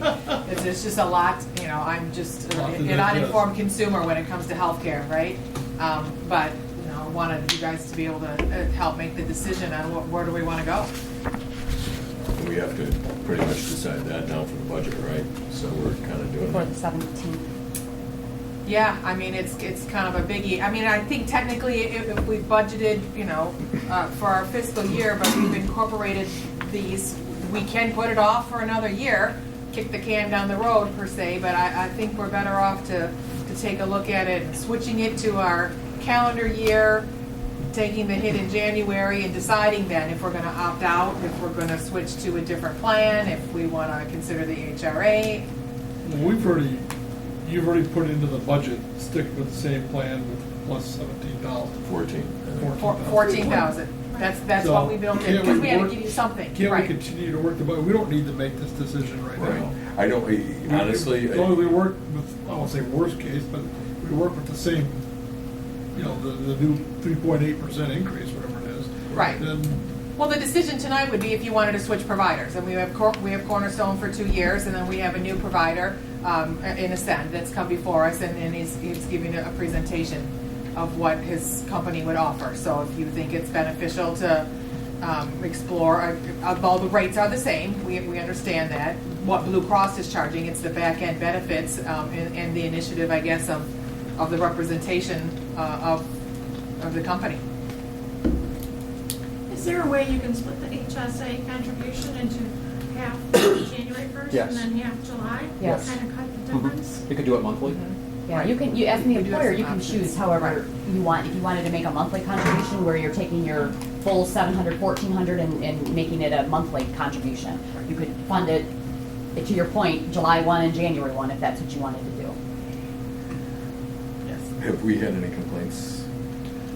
Well, I heard lots of complaints about the whole July thing. Yes, that's very common, Right. especially, Right. especially with your It pre-Medicare. didn't make any sense. That has nothing to do with Cornerstone. Have we had any complaints about the service that we're getting from Cornerstone? Well, we haven't had any complaints. I have to be honest that we reached out for renewal rates at the beginning, probably January, February, March. I can't remember what it was by March for sure, to look at renewal rates. And we just finally met with Kim and John 2 weeks ago. So, you know, I was So what do you say? And I certainly could provide some feedback on that. A few things. Number one, fully insured rates are typically the last to come out by Blue Cross. They first look at their big jumbo groups that they care so greatly about, the big self-funded groups, and then fully insured, unfortunately, are a little later in the process. The reason why yours was later is we received your renewal earlier. There was a mistake that Blue Cross made, which we caught it, and you're actually getting a credit because they were overbilling you. And so the renewal was incorrect, so you're actually going to be getting a credit on a future invoice. I don't recall when that's going to be. But it basically, we were kind of holding Blue's feet to the fire to say, look, this needs to be fixed. There was a mistake being made, and then we got your final renewal presented. So I do apologize for the lateness, and I also apologize that we weren't being very good communicators of why it was late. So we wear that. We really do. It was late for very good reason, but if you didn't know, I understand. Well, what I think, you know, and I like the fact when Cornerstone had come in and they gave us an option that wasn't even presented to us, and then the other provider said, oh, well, we can do that too, and it was something that was very significant, and I, you know, appreciated that. I think right now with our contract, the way it is, because it's not, we're being forced to put it down to 500, they've made the minimum from 500, so that I'm sure the contract, they're gonna say, well, we'll like to keep it right at 700, we're good with 700. Although I don't like seeing increases, 14,000 is not, you know, 3% is not something that is not palatable. But to your point that you just said, I mean, it was Dennis that reached out to us to say, hey, you might want to take a look at this cost-saving options. Right. No, I do. And it was through the initial meeting when Cornerstone came out and gave us their renewal rates, and I said, hey, we're looking at this. Right. Oh, wait a minute, now let us bring back some other numbers. So, Right. to that point, right, it's a two-way street of. But what I'm kind of getting at is how we're working at. I think when we really would seriously look at this again would be when our contracts are going to be up, and then look at the provider and like to get a little bit more feedback. So if we need to make a decision tonight on what we would do, I would think that we could budget, stay with Cornerstone for the time, because I don't think there's a time to change plans. Now, can we still change to the calendar year though? Yeah, before and we the can look to contract is doing up, that. Or do we have to wait the 2 years to do that too? Well, I think we can do that I before. think that our funding It's is just not our affected 40 by what our union contracts are, it's just Yeah. the amount. Okay. And it's of what we're 14,000 funding. that would be initial hit, but then that is something that is going to, we'll end up getting it on the back end, because we'll be getting a little better, hopefully a little better rate for that next 6 months. Yes. That we would have had to pay in that other one, so we're just kind of taking a little bit of it. It's Right. more of a timing issue. Correct. So I think we can, we don't have to, do we have to make that decision on July 1st too? I guess if we're gonna fund it, we have to make that decision of Yeah, 'cause changing it to the. You get a budget. for it. Right. We got a budget for it. So we can make that choice when we budget. Is it just when we're gonna pony up the cash? We're Yes. not changing a plan or anything, we're just. If you gonna stay be with your put- current plan, We yes, can you just wouldn't put the be- cash in Correct. at the And current then- rates, Mhm. because we choosing to do that. And So then we there would can- be some documents at the end of the year with Blue Cross to, Right. to transition to a calendar year. Okay, so I don't know if you're looking for more, I would, or maybe don't have to take any action if we're gonna continue. I'm looking for whatever there- input you guys Because want you already to, have right? the numbers in the budget. Right. We did You already have the increase, numbers in. we added in the 3.2% into our So, I budget. mean, there isn't really an action we have to take if we're not changing anything. Aside from Correct. deciding by our January 17th meeting of how we're gonna fund July. If we're Right. gonna fund the full Right. 36,000 And we for can the discuss- year, we can or if we're discuss gonna that. fund 6 months and then wait and But we don't look at have, things in that's not part of January. this. We don't have to right make a decision on the there. I carry. mean, do you wanna make a resolution that we stay with them, or do you wanna just stay, we don't take any action? I'm looking for, if you wanna make that motion, if that's what your comfort level Well, if is, it's a to stay motion, I'm with just them. wondering to, I'll make a motion Yeah. that we would continue with our same provider for another year I'll with second Cornerstone. Okay, so we have a motion by Hart, we have support by Fowler. Can you call the roll on that for me? Stay with current. By the way, so that, while she's taking that note, you also have to include what our opt-out amount is of what it actually cost us for our health insurance, because we have significant amount of employees that get a $200 a month stipend for not being on our insurance plan. So when you look at that $450,000, out of our budget, out of our $3 million, it's a pretty hefty amount by the time you add in the 200 and the cost of that. We've only got about 5 people doing the app. Do we have just that few? I thought it was more than that, because I think so. 1, 2. And that didn't change, that didn't 3. increase. So that's not part of that 3%. Correct, it's not. But it's So just at the whole picture of out of our budget, what does it cost us for healthcare? Whether So you that- want the insurance or you take the stipend in your paycheck because you have a spouse or somebody else that has insurance. But that makes the It's a large percentage of amount our- out of our budget. It makes the percentage of our increase less than even 3%, or it reduces our percentage of increase, because all of that No, money it is. would- No, It'd be it doesn't, linear. because that's It's linear. It based would on be our linear. current users. It's just gonna increase your total annual cost. Right, But the increase would be linear. The people that we're paying that we're going out, we aren't changing what If that it's, yeah, amount if it's is. flat, then it would be. So there's no increase to that. Correct. There, Not to the where we're percentage having a of Blue Cross 3%. increase. Yeah, I don't know that's if the collectively county- bargained, so it's just a matter of who opts out. Right. Okay. Okay. So we had a motion by Hart, Second by Fowler. second by Fowler, to stick with our current provider Cornerstone for another year. Right, this- It was a- yeah, it was a and year? that 3, and I believe the same plan, if you want to call that, we're going to be budgeting for that $14,000 increase. Okay. So Hart, Yes. Fowler, Yes. Edwards, Yes. Bartholomew, Yes. Poznanski, Yes. Milburn. No. Okay, motion passes. 5-20. Now, does a year make sense though for moving, if we're thinking to move to a calendar year instead of fiscal? Because then won't we end up back right where we're at? Should it be a year and a half? I don't, see what I mean? What, as far as funding it? As far as, no, what she's suggesting is that your motion was to stick with the provider for a year, but technically we're sticking with it for January. For If we're gonna- 18 months. Yeah, if we're doing, if we're taking it back to a calendar year, should we do a year and a half? Well, I don't know that that's our plan. Yeah. The HSA payment, I don't know that changes each year. They have the renewal, right? I mean, that's, where's The that plan is changing? gonna renew, but Change. what Megan It's is suggesting 6 months is and then that, a year? right, we've given them, right. Well, the contracts expire in June. She's suggesting that it's gonna And is expire our- in December. Is Okay, our contract, right. then if we opt with this, Union with that contract. 14,000? Oh, our union contract. Just this sorry. increase? Mhm. That's Yes. July that- through June. That through July through June again, Yes. that's not ending in January? Correct. Right, okay. Yes. Well, no, but if you change to the calendar year, it would be 18 months. If we Right. change it for the HSA, if we change. And for the plan, the Blue Cross. Is plan. that what we're Align doing? both. We're doing. Yeah, to align choose to do both, that. the Blue Okay, Cross so we plan are and the changing, HSA. we are gonna be changing the plan when we change that 6 months. To it, yes, essentially you have an 18-month. Yeah, I don't even know, do we really need to change that before we,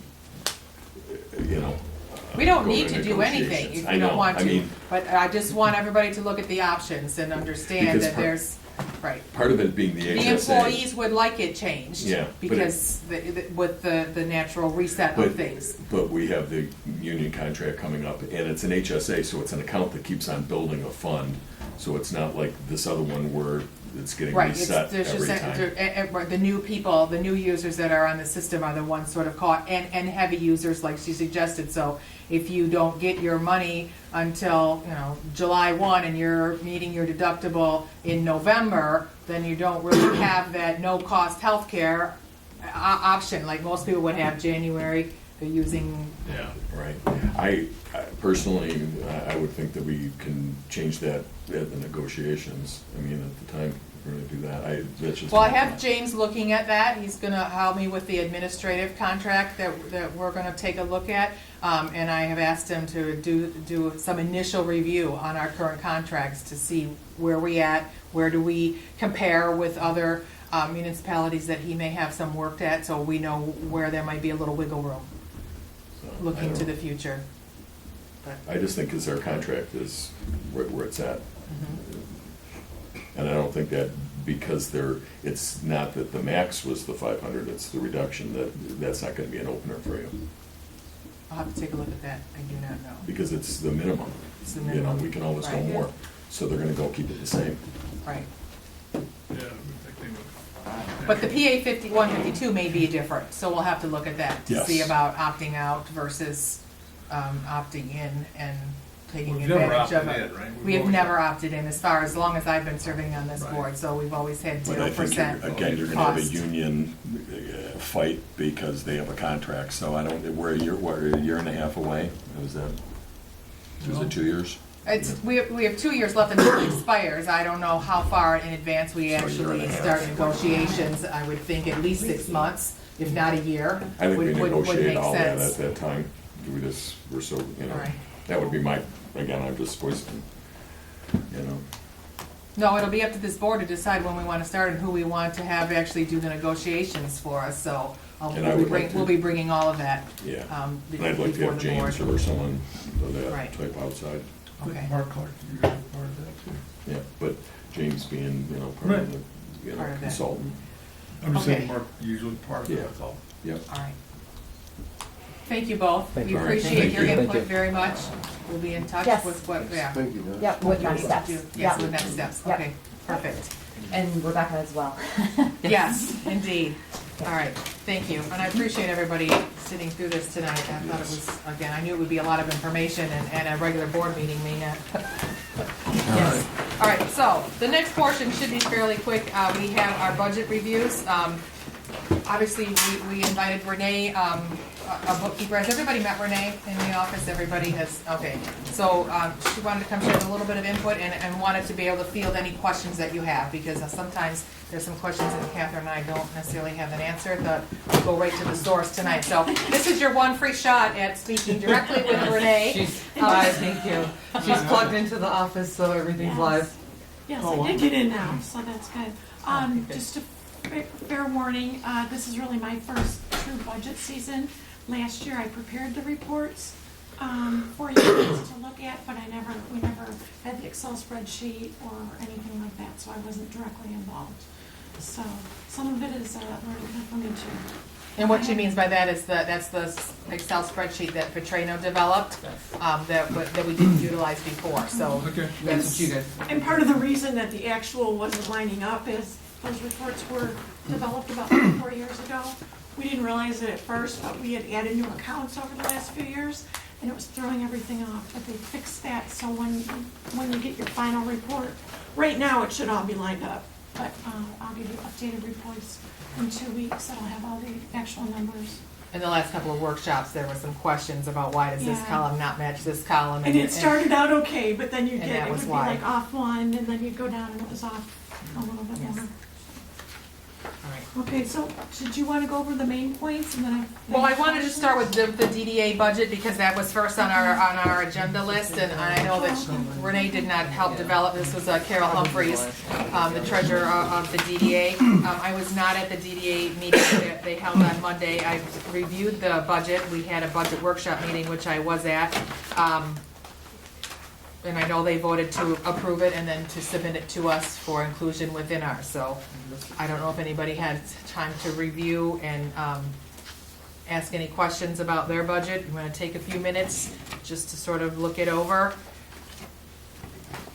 The biggest projects that the DDA was working on were the benches that they just purchased, new benches, picnic tables for the village park. That was $23,000. Trash can. The trash cans, which is gonna be in the, no, it was this fiscal year, We correct? haven't paid for it yet. That Okay. was my question at the last meeting, is which Yes. budget is it coming out? It depends. Lisa wasn't sure how soon, she's like, they could be done in the next couple of weeks or not, so they're not sure which budget it was coming out of. But I don't recall, truthfully, I couldn't even give you a number of 3,000, 5,000, I don't remember what the number was for the trash cans. But those were all good But projects. Carol Right. worked it in here, yeah. So, yes, it's worked in as one of their potential outlays, capital outlays for next fiscal year. There's also, some discussion about looking at the two poles that are, on either end of our central business district that the over-the-street banners hang on. I received a couple of complaints of how rusty they are and wondered if they could be painted, and that was brought up at the meeting on Monday. So they're gonna look at getting some bids. Well, I my guess, conversation was actually the set by the library is in the DDA district, but the set down at the south end is not in the DDA district. So our conversation was split the cost with the village as we can't pay outside of our district, but that they would all four get done, but still get the project done. it's part of our revenue sharing agreement. I thought that seemed like it would be a fair compromise. So they may come with requesting some funding for that that joint project. I don't Does see it being Whitcomb put those come- up? Does that, not painting, but who puts the banners up? Um, Our DPW? No, usually, what's the sign company? I'm When, blanking. Whitcomb? Yeah, Oh, it usually is Whitcomb Whitcomb.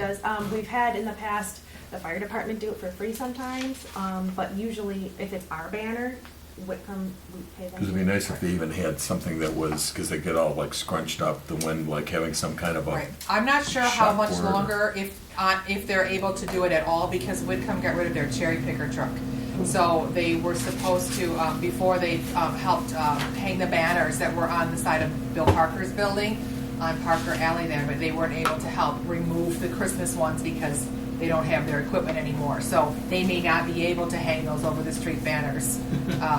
They're changing a lot in their business, so Yes. we may not see them anymore for certain things. But certainly that pole does look pretty nasty, at least the one that's down by Old Rule Nouveau was the one that I particularly noticed on how, and I know that you mentioned at the meeting that it didn't seem like it was deteriorated in rust. It looks more like surface rust, just like it's running through the paint, But so. that's me walking from the sidewalk. I didn't walk up to the pole and see, oh, there's holes, you know, that I think will be taken into account when they look at the scope for the painting. Now, what are they looking at for funding from us Yeah. or giving us back on this? It's still 100% of the tax capture, so the revenue sharing is still gonna be the 88,000, so they're not they're not asking for any money back. Okay. We have one more payment of the $11,500 in May of 20 or March of 20, was the beginning of 20, and then that will be paid for, so. And I guess we could always change it, but I'd ask you again, I guess in our budget, will we be looking at, last year the president, or Megan didn't ask for any money. Are you guys still not asking for any money?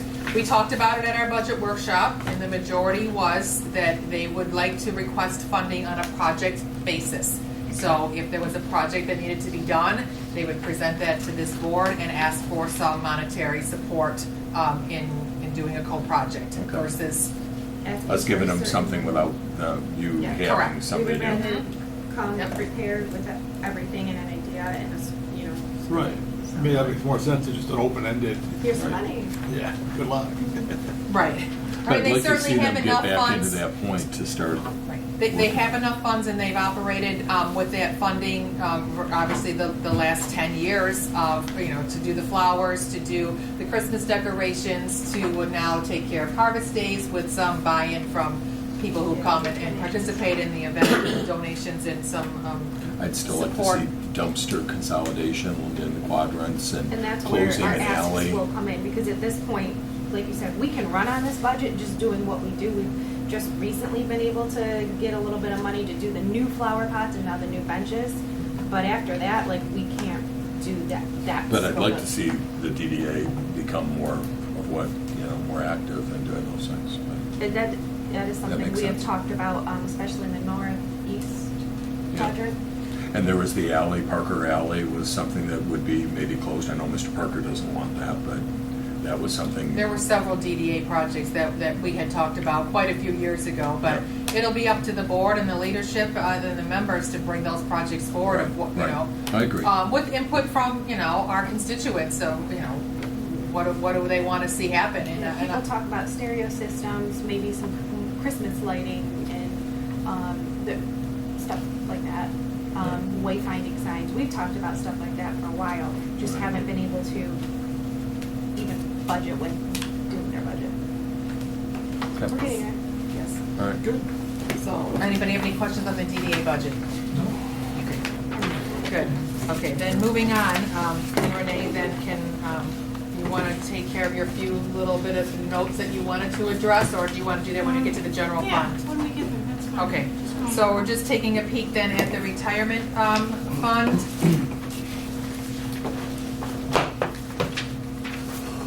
Which, yes. It's pretty, yeah. You wanna go over that one?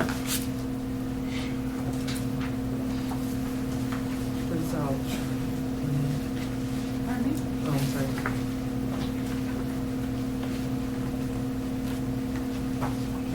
Oh, okay. I'm sorry. I was waiting for you to go No, over this.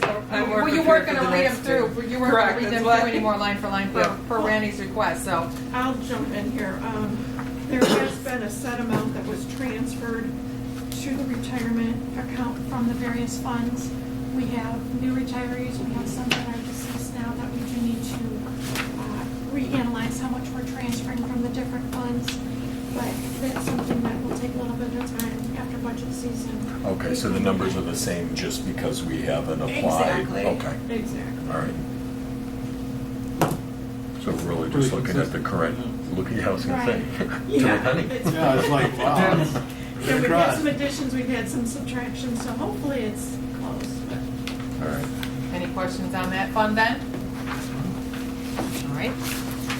We'll move on to building and inspections. Okay, this one originally called just inspections, but we are changing it to building and inspections because this whole building department is run by Cindy Wilson in the village.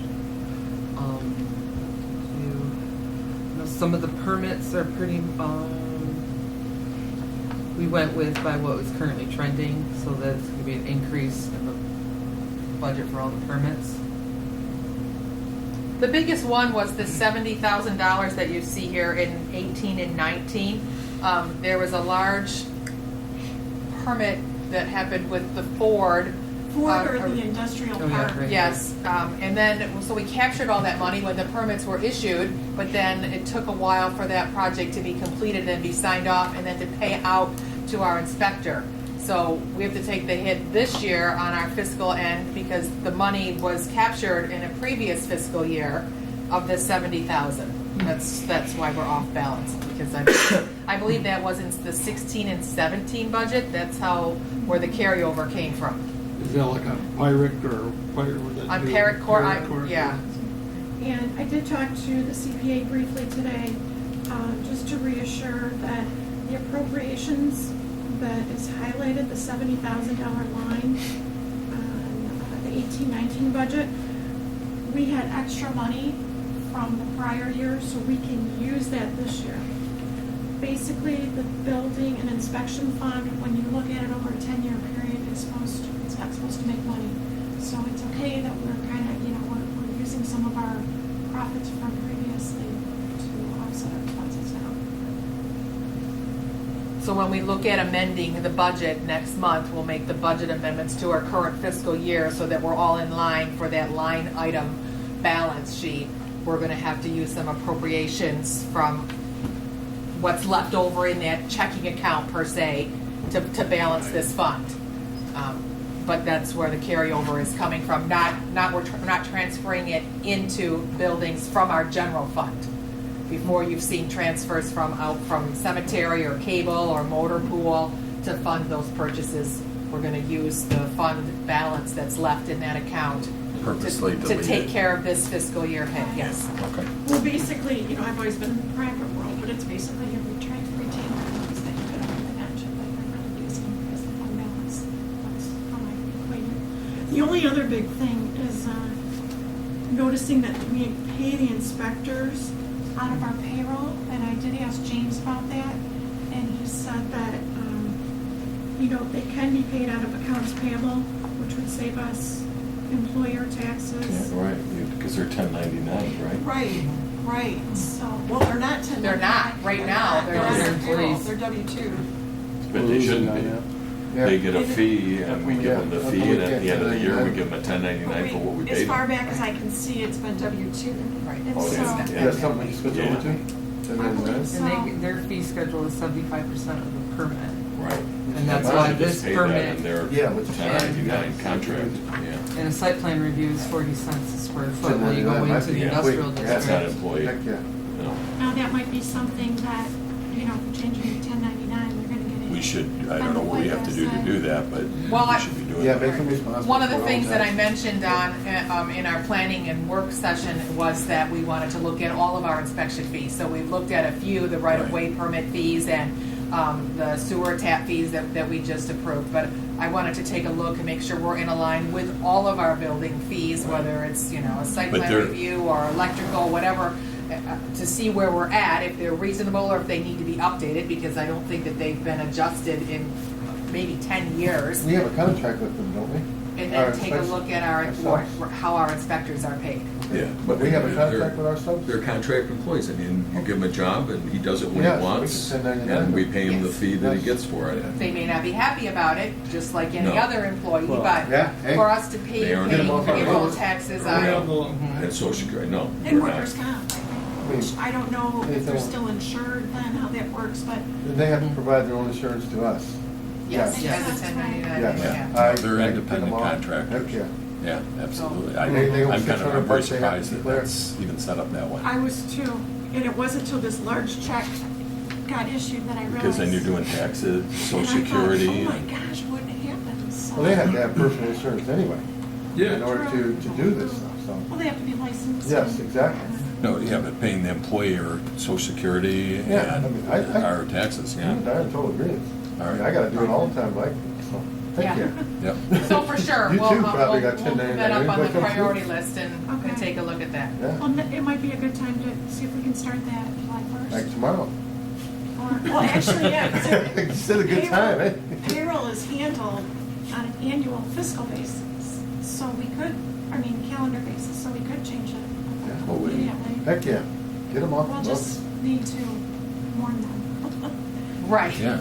yeah, we don't wanna make that change and then be out a Yeah, they need building to make sure inspector that or they've had electrical. adequate time to obtain their insurance and Right. because then you'll have a job while you have the insurance. Because we wouldn't want to be on the Oh, hook for they retirement gotta or have anything like insurance. that. State's required. I don't believe that they're, because they're Is that not under our part-time? union, right, It's so. like, I'm not eligible because I'm part-time. Okay. State requires But it's contractors just to the have it. taxes and that, but We gotta he have would it. have some insurance liability Comp because he's working on the liability. behalf of the village, but he probably needs to have his underlining insurance. It's just social security, we shouldn't be paying social security and the employer taxes.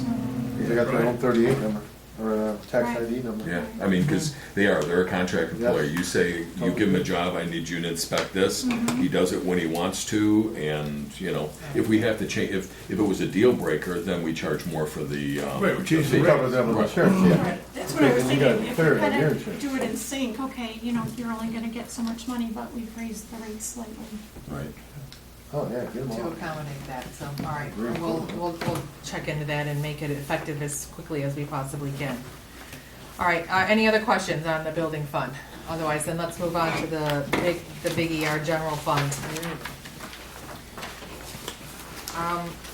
So, the good thing is, this is a balanced general fund, and it uses, no transfers in to balance it. It does use a bit of appropriations, again, from our fund balance, our prior year, what's left over in our checking account, which, how much did you say there was? 30 million? How much is in our checking account?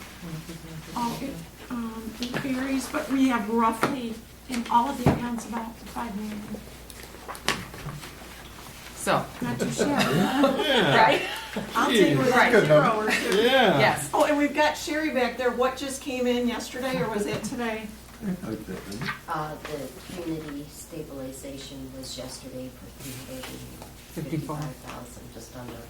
I think And then that's, Act 51 money, Cindy made me aware this afternoon as well. I'm not quite sure how much that was. so that, I believe that's extra, another extra. Was that for this fiscal year, or was that for next fiscal year? The community stabilization for this year. But the other one, the other 350. The Act 51 money, that was probably in arrears because we were behind. Yeah, she Um, just mentioned it to me. right. Like Right. this afternoon. But the community Well, that's stabilization always- money was for our current fiscal year, 18-19. I did not know about that till just a second. Well, it just Okay. came Okay. yesterday, I think. Better late than never. So on top of this 606,000 is what you're telling me, we got another 300, so they've given us 900,000 for this fiscal year? That's according to what I just received it as of yesterday. Okay, And I'm still trying to gain a better understanding of all the funds that are coming in. Okay. And the different public acts okay, that pertain to each of the checks that come in. okay. Because I'm not sure when this is received. As you see on line item 1, 2, 3, 4, 5, 6, well, there's $320,000 right on the first page. That's down on the 4th entry. That's what we anticipated getting from our community stabilization fund. Last fiscal year, we received the 606, so we were over-reimbursed by about double. But to balance this budget, we only used the 320,000. What we expect, right? Yes. Now, is that the one at any time, they could say it's done Yes. over I believe with, that's so why it you was never always want a very budget? conservative Yes. because of that. Right. Okay. So we didn't want to overestimate, so Yeah, we and then thought the we- 320 was a pretty good number, yes. Especially with the change in leadership. Yeah. You get people that like the tax now. Right. Yes. A couple of things that I want to point out that are fairly new, and I don't want to go through the whole budget, but, so we added some things, again, based on our goals and objectives workshop meeting that we had. There's $5,600 we'd like to anticipate in revenue, which we'd like to generate through a site plan review fee. Most municipalities, when you bring a project forward, you want to build a new something or other, you have a community planner, and there's a charge associated with that, and then you pay a site plan review to offset that cost to the municipality. So we anticipated a planning commission recommendation coming to us. Their meeting is tomorrow. So I anticipate that recommendation for our June 17th meeting, that we hire on Steve Casson as our official planner. So we'd also like to anticipate implementing this site plan review fee, and we anticipated getting this $5,600 in revenue. As I mentioned before, on page 2, we were using $72,498 out of the appropriation, a carryover from last fiscal year to balance this budget. I need to adjust that just a little bit. There were a couple of things that we reviewed today, and that number now, for tonight's purposes, I'd like you to pencil in $93,862. And I'll tell you where those differences come in here in a minute. If you go to page 3 of 12, Which line is that going on? it's going on the third line in the yellow column where it says 72,498. Yeah, give me Bump the- that up to $93,862. Okay, thank you. If you go to page 3, about halfway down, just above the blue line where it says village clerk, we've added in $7,000 as an expenditure to purchase some software, BSNA, the module for our cemetery. And that should help us better get the cemetery things electronic. Right now, None of the records are electronic. none of They're them all are. handwritten. Yes, and that's just a module that will plug in with the other software that we already have in And then you own it. the village, right? Yes. With a lot of these, there may be an annual update fee that you have to pay to get, the newest and Right. greatest version, but that's what it costs to get that model. Everything else is pretty standard there. If you would flip to page 4 of 12, the first line item, another BSNA software purchase, was for cash receipting. That should assist our treasurer in cash receipting all the money. Again, another module that plugs into the software that she's already using. So that was a new expenditure that we never really planned for. Can we go back to 2 and 3? Are you talking about the salary? But, well, I have Budget. 2 questions. Okay, because I figured out your question. Okay, good. But with the, where, I just lost it. Education and training, just up off the bottom, just about 3 up off the bottom. There's the 4,000 there, and that's for council and president. And then on 4, there's also 4,000 in clerk. Is that same or that's separate? That's separate. Separate. Okay. These And are the treasurer separate has funds. one, too. Yep. Now, what, is there something you're projecting that's going to, that you need 4,000 just for clerk? I'm just wondering if, since they are separate, why?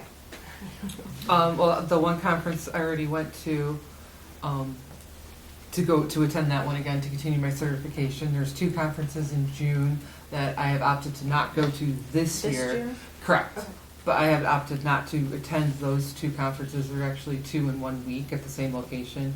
And then in the fall time, I mean, there's other conferences. There's MML has the academies for the elected officials.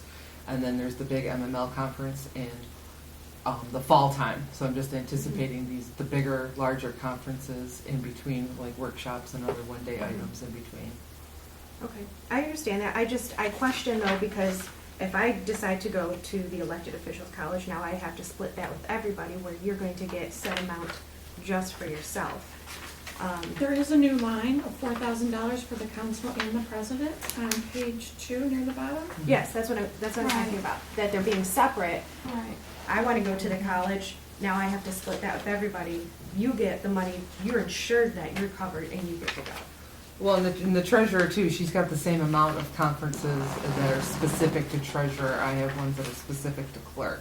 Yeah, no, and I don't have a problem with that. She wants to but- share your money. But elected. Or not well, just her, but But elected official everybody. college, that's for everybody, that's not just specifically for clerk. If you wanna go to a training that is just for clerk, I absolutely pay for that. But if it's something that's more elective, I think that should be reduced and put back into for everybody. Well, the beauty of us adopting this budget this year, the way we're gonna do it, on the fund balance level, not the line items, that those really are interchangeable, without having to do budget They're all in the same amendments. bucket right They're- now. It's all in the general fund.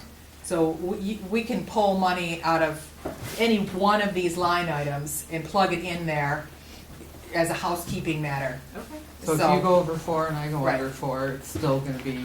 We've But typically there's no- not had any money for education and training, and so when we took office, we put money in there in the village hall and grounds, and then everybody was using it out of the same pool. So when we developed this, we just plugged in 4,000. But if you'd like to see this changed, I'm happy to change this number for you.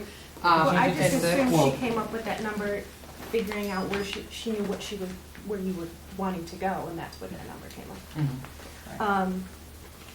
If it's all gonna be in the same pool, and I'm welcome to anything that, if we go over, and then I'm good with that. So you're saying that if this $4,000 that everybody else has access to it is dissolved by participation from the planning commission, zoning, and council, You know, planning then commission we gets can, their own.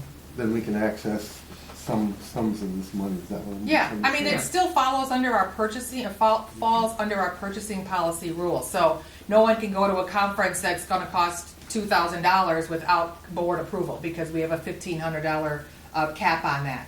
But certainly if it's a $200 or a $300, reimbursement for mileage, that would be the new form that we developed.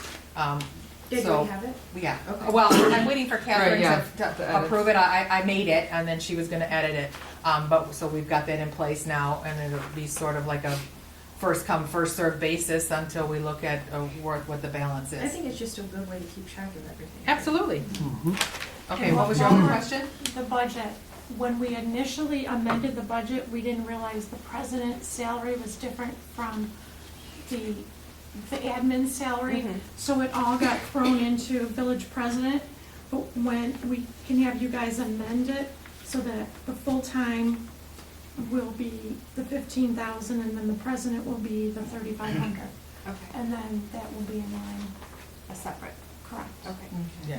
Because it was all Okay. new, Yeah. it hadn't Yeah. happened before. so- And I did notice that, at our meeting with, I can't recall, when they came to, the gentleman that presented, I wanna say it was Arcadis, with the projected numbers, he didn't have those correct numbers in there with the president pay in there. So his 5-year projections weren't correct in that line. Well, it would have probably been under the clerks, because previously Mike's salary was all under the clerk in 2 lines. Yeah, it was in there, it just It wasn't just in the wasn't right in the that right line, spot. right? Oh, I just have a question for Megan though. So you noticed in the clerk budget that the 4,000, but you weren't concerned about it in the treasurer's budget though? The 4,000 for education, just in the clerk's budget? So the same number is put there Yeah. as well. Is it changed? It's just an additional 4,000. There's 4,000 in council and president, there's 4,000 in clerk, and then there's 4,000 in treasurer. Yeah, That's well, a this new- says added. It's a new account that was added, Right. that wasn't before.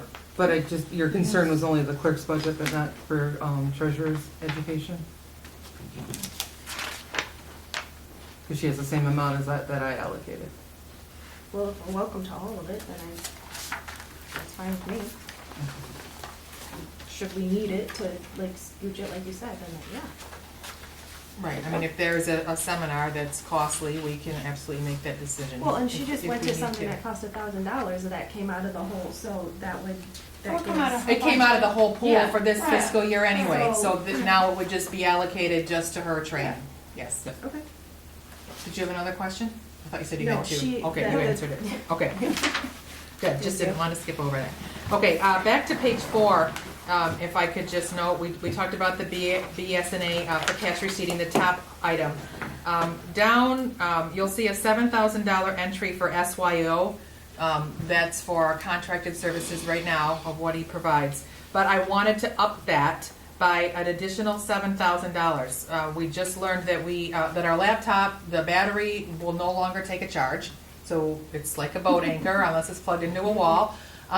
And we have no virus protection software in the village, so we need to initiate both of those things, a purchase for a new laptop and, We do, but it's just an upgrade. okay, Because we're at the tail end of the current one that we have. okay. I was gonna say, I thought you just. But you No, want, no, no, you want to Well, I increase mean, it by we- 7? When he came in, we had. You want the that to be 14? I want that to be 14, yes. It was in place, but it's going to be at the tail end, so Okay. it wasn't for him to adjust when it was still active. And I've gotta say, we don't have issues with the computers anymore. It's so nice. Oh, Good. I can't yes, tell you how many hours we wasted weekly. yes.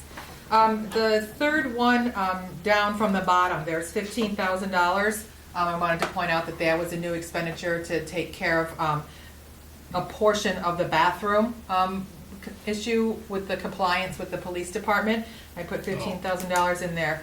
There should be another $10,000, I believe, Ford has, approved the expenditure like they did before for our police department. And, Chief Dan has indicated that he would utilize that money to offset the project. So with our 15 and their 10, we're thinking we can get both of those things done.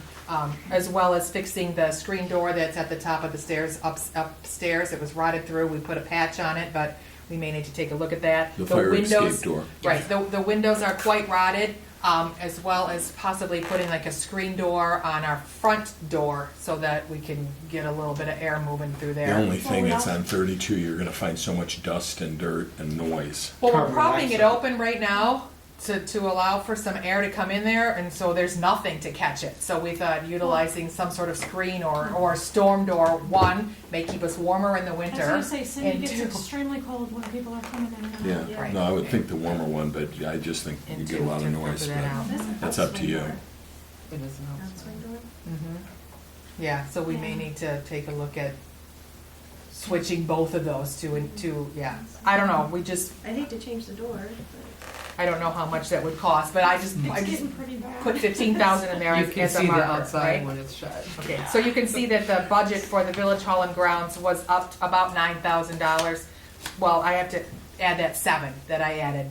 So the budget for the Village Hall and Grounds is increased a bit over previous years. If we could just move quickly over to page 6. The fire contract, that is the second number from the bottom in the yellow column.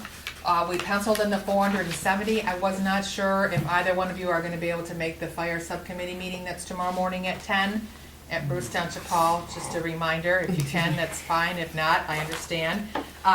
But this was the last number that was thrown out from them. There is still a possibility that we could do a revenue share with Bruce Township to offer code enforcement officer services out in Bruce Township, so that would offset some, but we haven't even really discussed a firm number. But I wanted to just, for budgeting purposes, put something in there, and that's sort of where we're at. So you can see that it's still quite an increase from 430 of last year up to 470 of this year.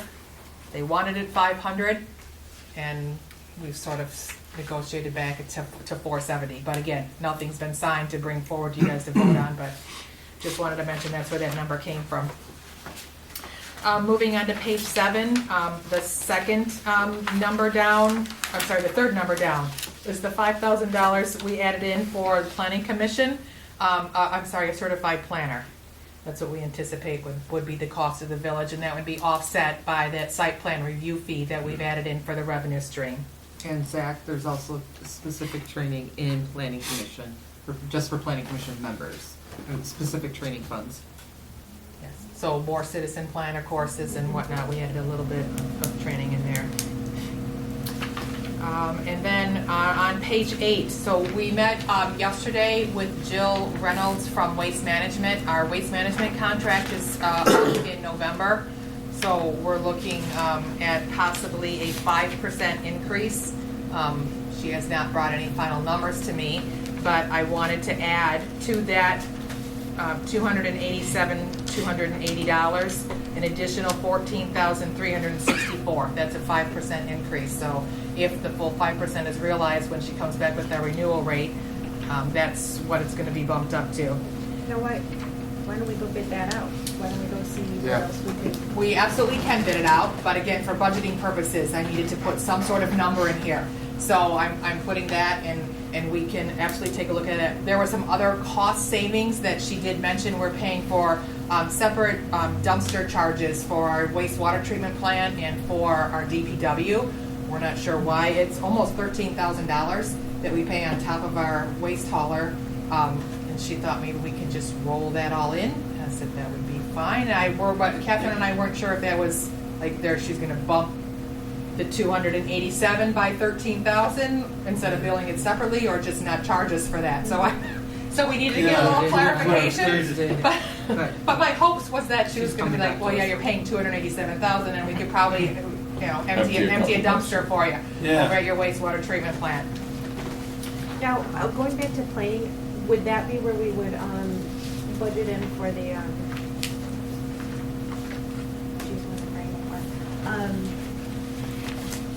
the village, the plan, the Master plan? Thank you.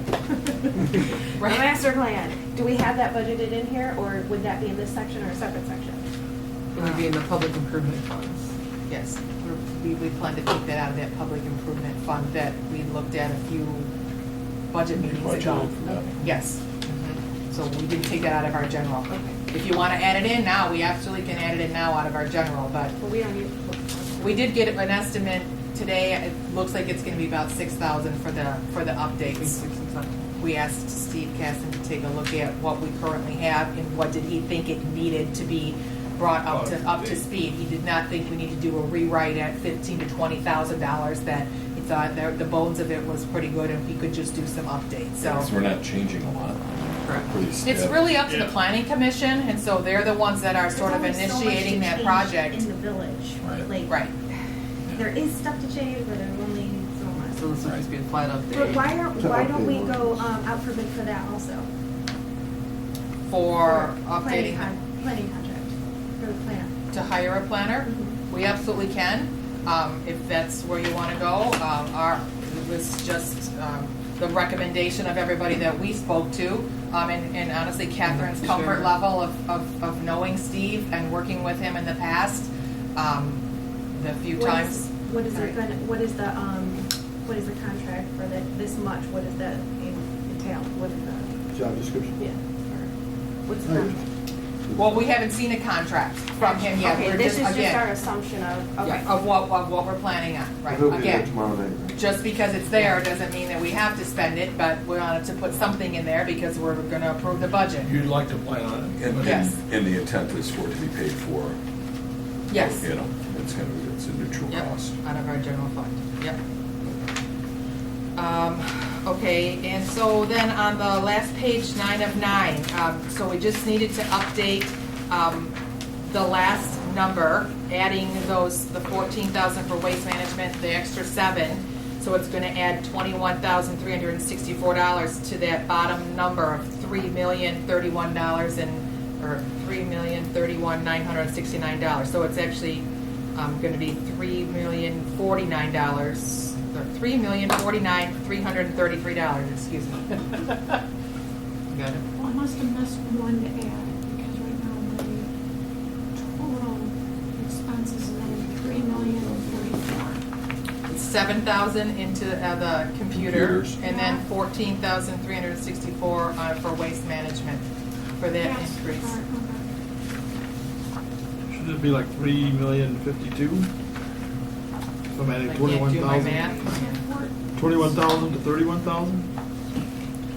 Increase of $500,000. 2,000. 52, not 49. Well, the waste management, the 14,000, part of it was already, we moved it up to DPW.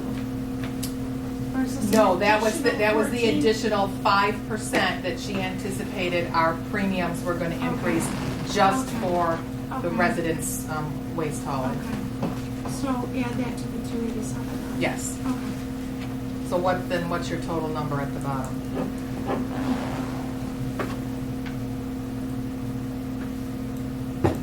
Sorry, I'm not used to using a laptop. Numbers are different. 14 even or 14.3, you said, right? 14,364 is 5%. If I do my math right. Which very well may not be.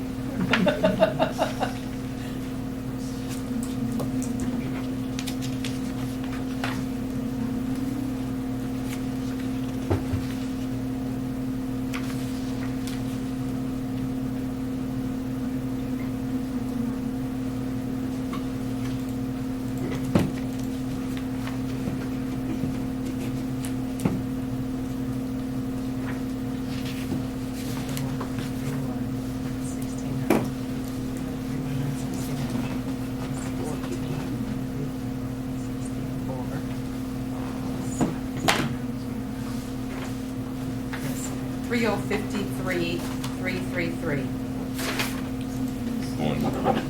is according to my phone. 333? Multiply Yeah. it by 105%. I'm sorry? Wait a minute, okay. That's- By 5%, yes. Okay. All right, I have to override a phone. Okay. Now, what is the, just asking, what is the plan going back with our fire?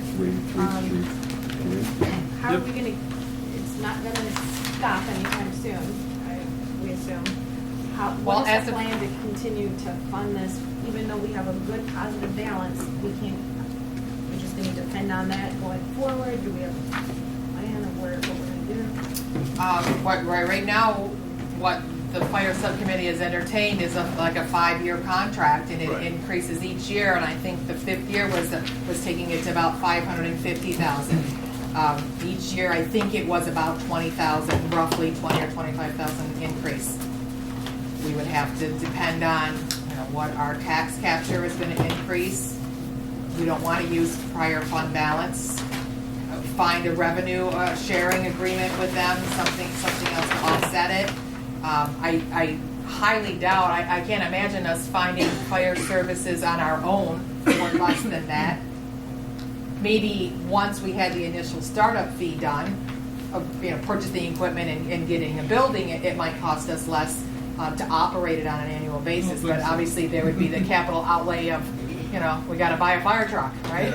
Yeah. Fire truck, emergency services, Right. vehicles, Right, fire,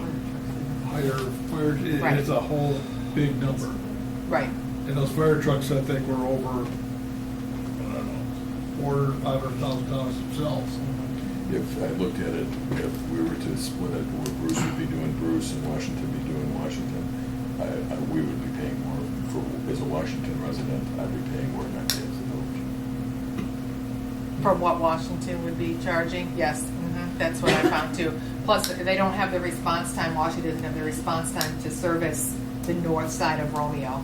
So I just didn't think as a vendor that was an option. The only thing I ever thought would be if it were split, if we just said, hey, as far as fire, the township lines of the township, Washington takes care of this side of 32 and Bruce takes care of that. And if and when they build their 30-mile facility, they have, a firehouse that's closer to us and they can improve those response times, that may be an option, but that infrastructure's not there, and this contract is gonna expire the end of June, so.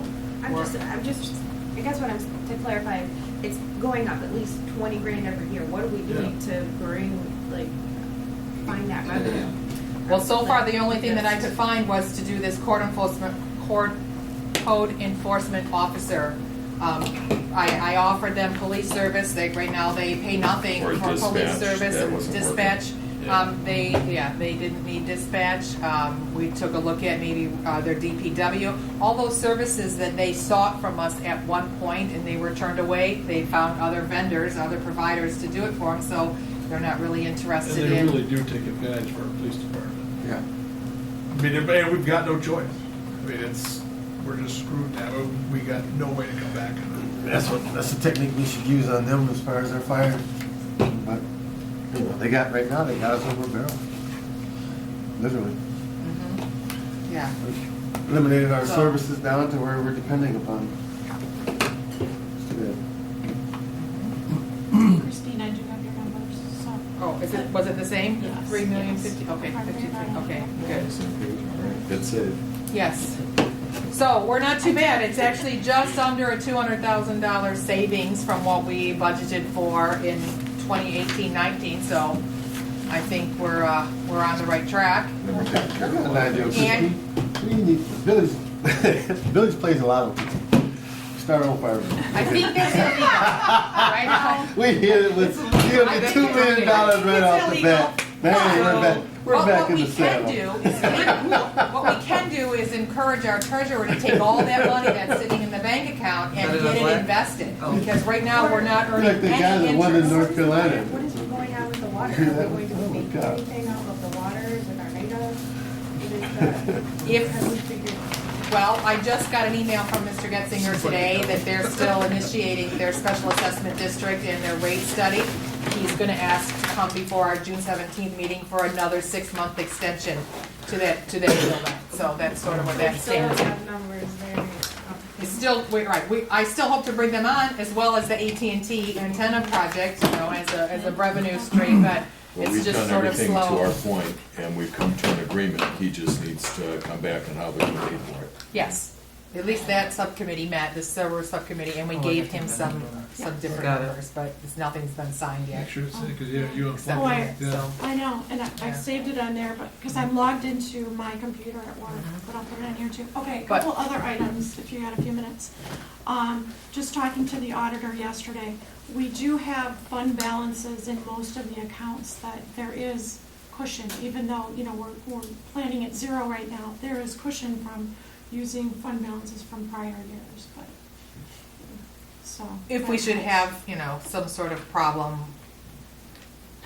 unanticipated Unforeseen. expenditure, Right. we do have some funds to work with, Water and rates. exactly, until we build up those funds in other accounts, and we also have the 300,000 that we put in our public improvement Yeah. fund for our rainy day project. So That's the one. we're just working on setting those funds aside so that we can address some concerns. And that made me think of with the DDA, we were just recently talking about doing some kind of snow removal, seeing what the prices would be to get the snow off of the sidewalks, so when you park, parallel park, you don't step out into the. Oh, yeah. You know, get rid of the goat trails. I don't know what that's gonna cost, so we're gonna go out for bid for that and see what we're. Sometimes it has to actually be removed with a lift loader and a Taken truck and taken over to Lions Which is Field. cars parked there. gets- Well, our guys do it currently, don't they? Well, they, Well, it's a timing issue. Yeah, when They- they're done with they all do- their right. stuff. The problem is that the county comes through and they plow the road. The building owners are plowing it, pushing the snow. We're not allowed to push it in the road, so we put it on the sidewalk, so then it builds that berm up there. And then the county comes and they push it even more to the curb so that there's a double path. And then the DPW comes, usually they try within 24 hours to get there, but it depends on the amount of snowfall and the amount of overtime that those guys have been working. And they have to do it in the middle of the night when there are no cars parked there. and that's just one of the big complaints that we usually get in the DDA district, is because you just clear the snow out so we can not step in the slush. Right. So Yep. that's something we're looking at. That'd be Would huge. be a useful project. Yeah. anyway. Does anybody have any other questions about the budget, or you I got got any a more couple things? issues, Okay. kind of budget related. There was talk that $180,000 were missing at one point. It was never missing. It was a misunderstanding. The auditors, I sent them my bank reconciliations. I knew what it was. I was just waiting for an account number from Sherry to post it. but there's never been any money missing, so, just so everybody knows. Yeah, I don't think anybody thought it was missing. I've had people ask me. Oh, Christine, Oh, yeah, they- I Christine used the cleared it up word in the last missing, meeting. Okay. and somebody grabbed onto it and said missing, Yeah. and I clarified it during the meeting that I it heard wasn't it from gone Cheryl. like we don't We know heard where. from somebody else, we Yes. heard from somebody else. Somebody that came in goes the office like $180,000. a week I'm ago, looking at it. still asking, I'm like, that rumor's still going I around? got it. Yeah. Right. Okay, then here's another thing, don't shoot me. But, That's what you're trying to say, don't you? no, Oh. she doesn't know about this, but I was going through, and figuring out the budget and looking at a bunch of history, and I realized it looks like when the admin and the clerk got separated, somehow Catherine kind of got slighted. If you look at the number of hours she works compared to the other elected officials, her pay is significantly lower. And I honestly, when I look at if you go to this, the second page, I went through the history of how the elected officials were paid, and it was split out between 47,000 was paid to the clerk, and then the admin got 18,000, and that was the way it was for about 4 years. And then in 2016, the clerk got 40 and the admin person got 30. Because there was a change. Right, and Mike was still doing all that, but now that Catherine is only doing the clerk position, I'm just looking at the hours, and, you know, Sherry's 25 hours a week, it's more right now. I know she has other things, and also Christine has another business, and she's got things, but Catherine's basically in the office 40 hours a week, and if we want to attract talent going forward, it just seems like it should be something down the road that you guys might want to consider, and I put some numbers together below, just to kind of where it is. Well, thank you. So, since it is budget season. Okay. We can all take a look at deserved pay raises. Right? All right. Anything else, Renee? Nope, that would be Okay. it. We have public comments left on our agenda. We have no public left. I think we've Yes. worn out our public. So I'll entertain a motion to adjourn, Zach. I will second it. First, Yeah, we're looking for you to first. Motion to adjourn. It's 9:11. All in favor? Aye. Thank you.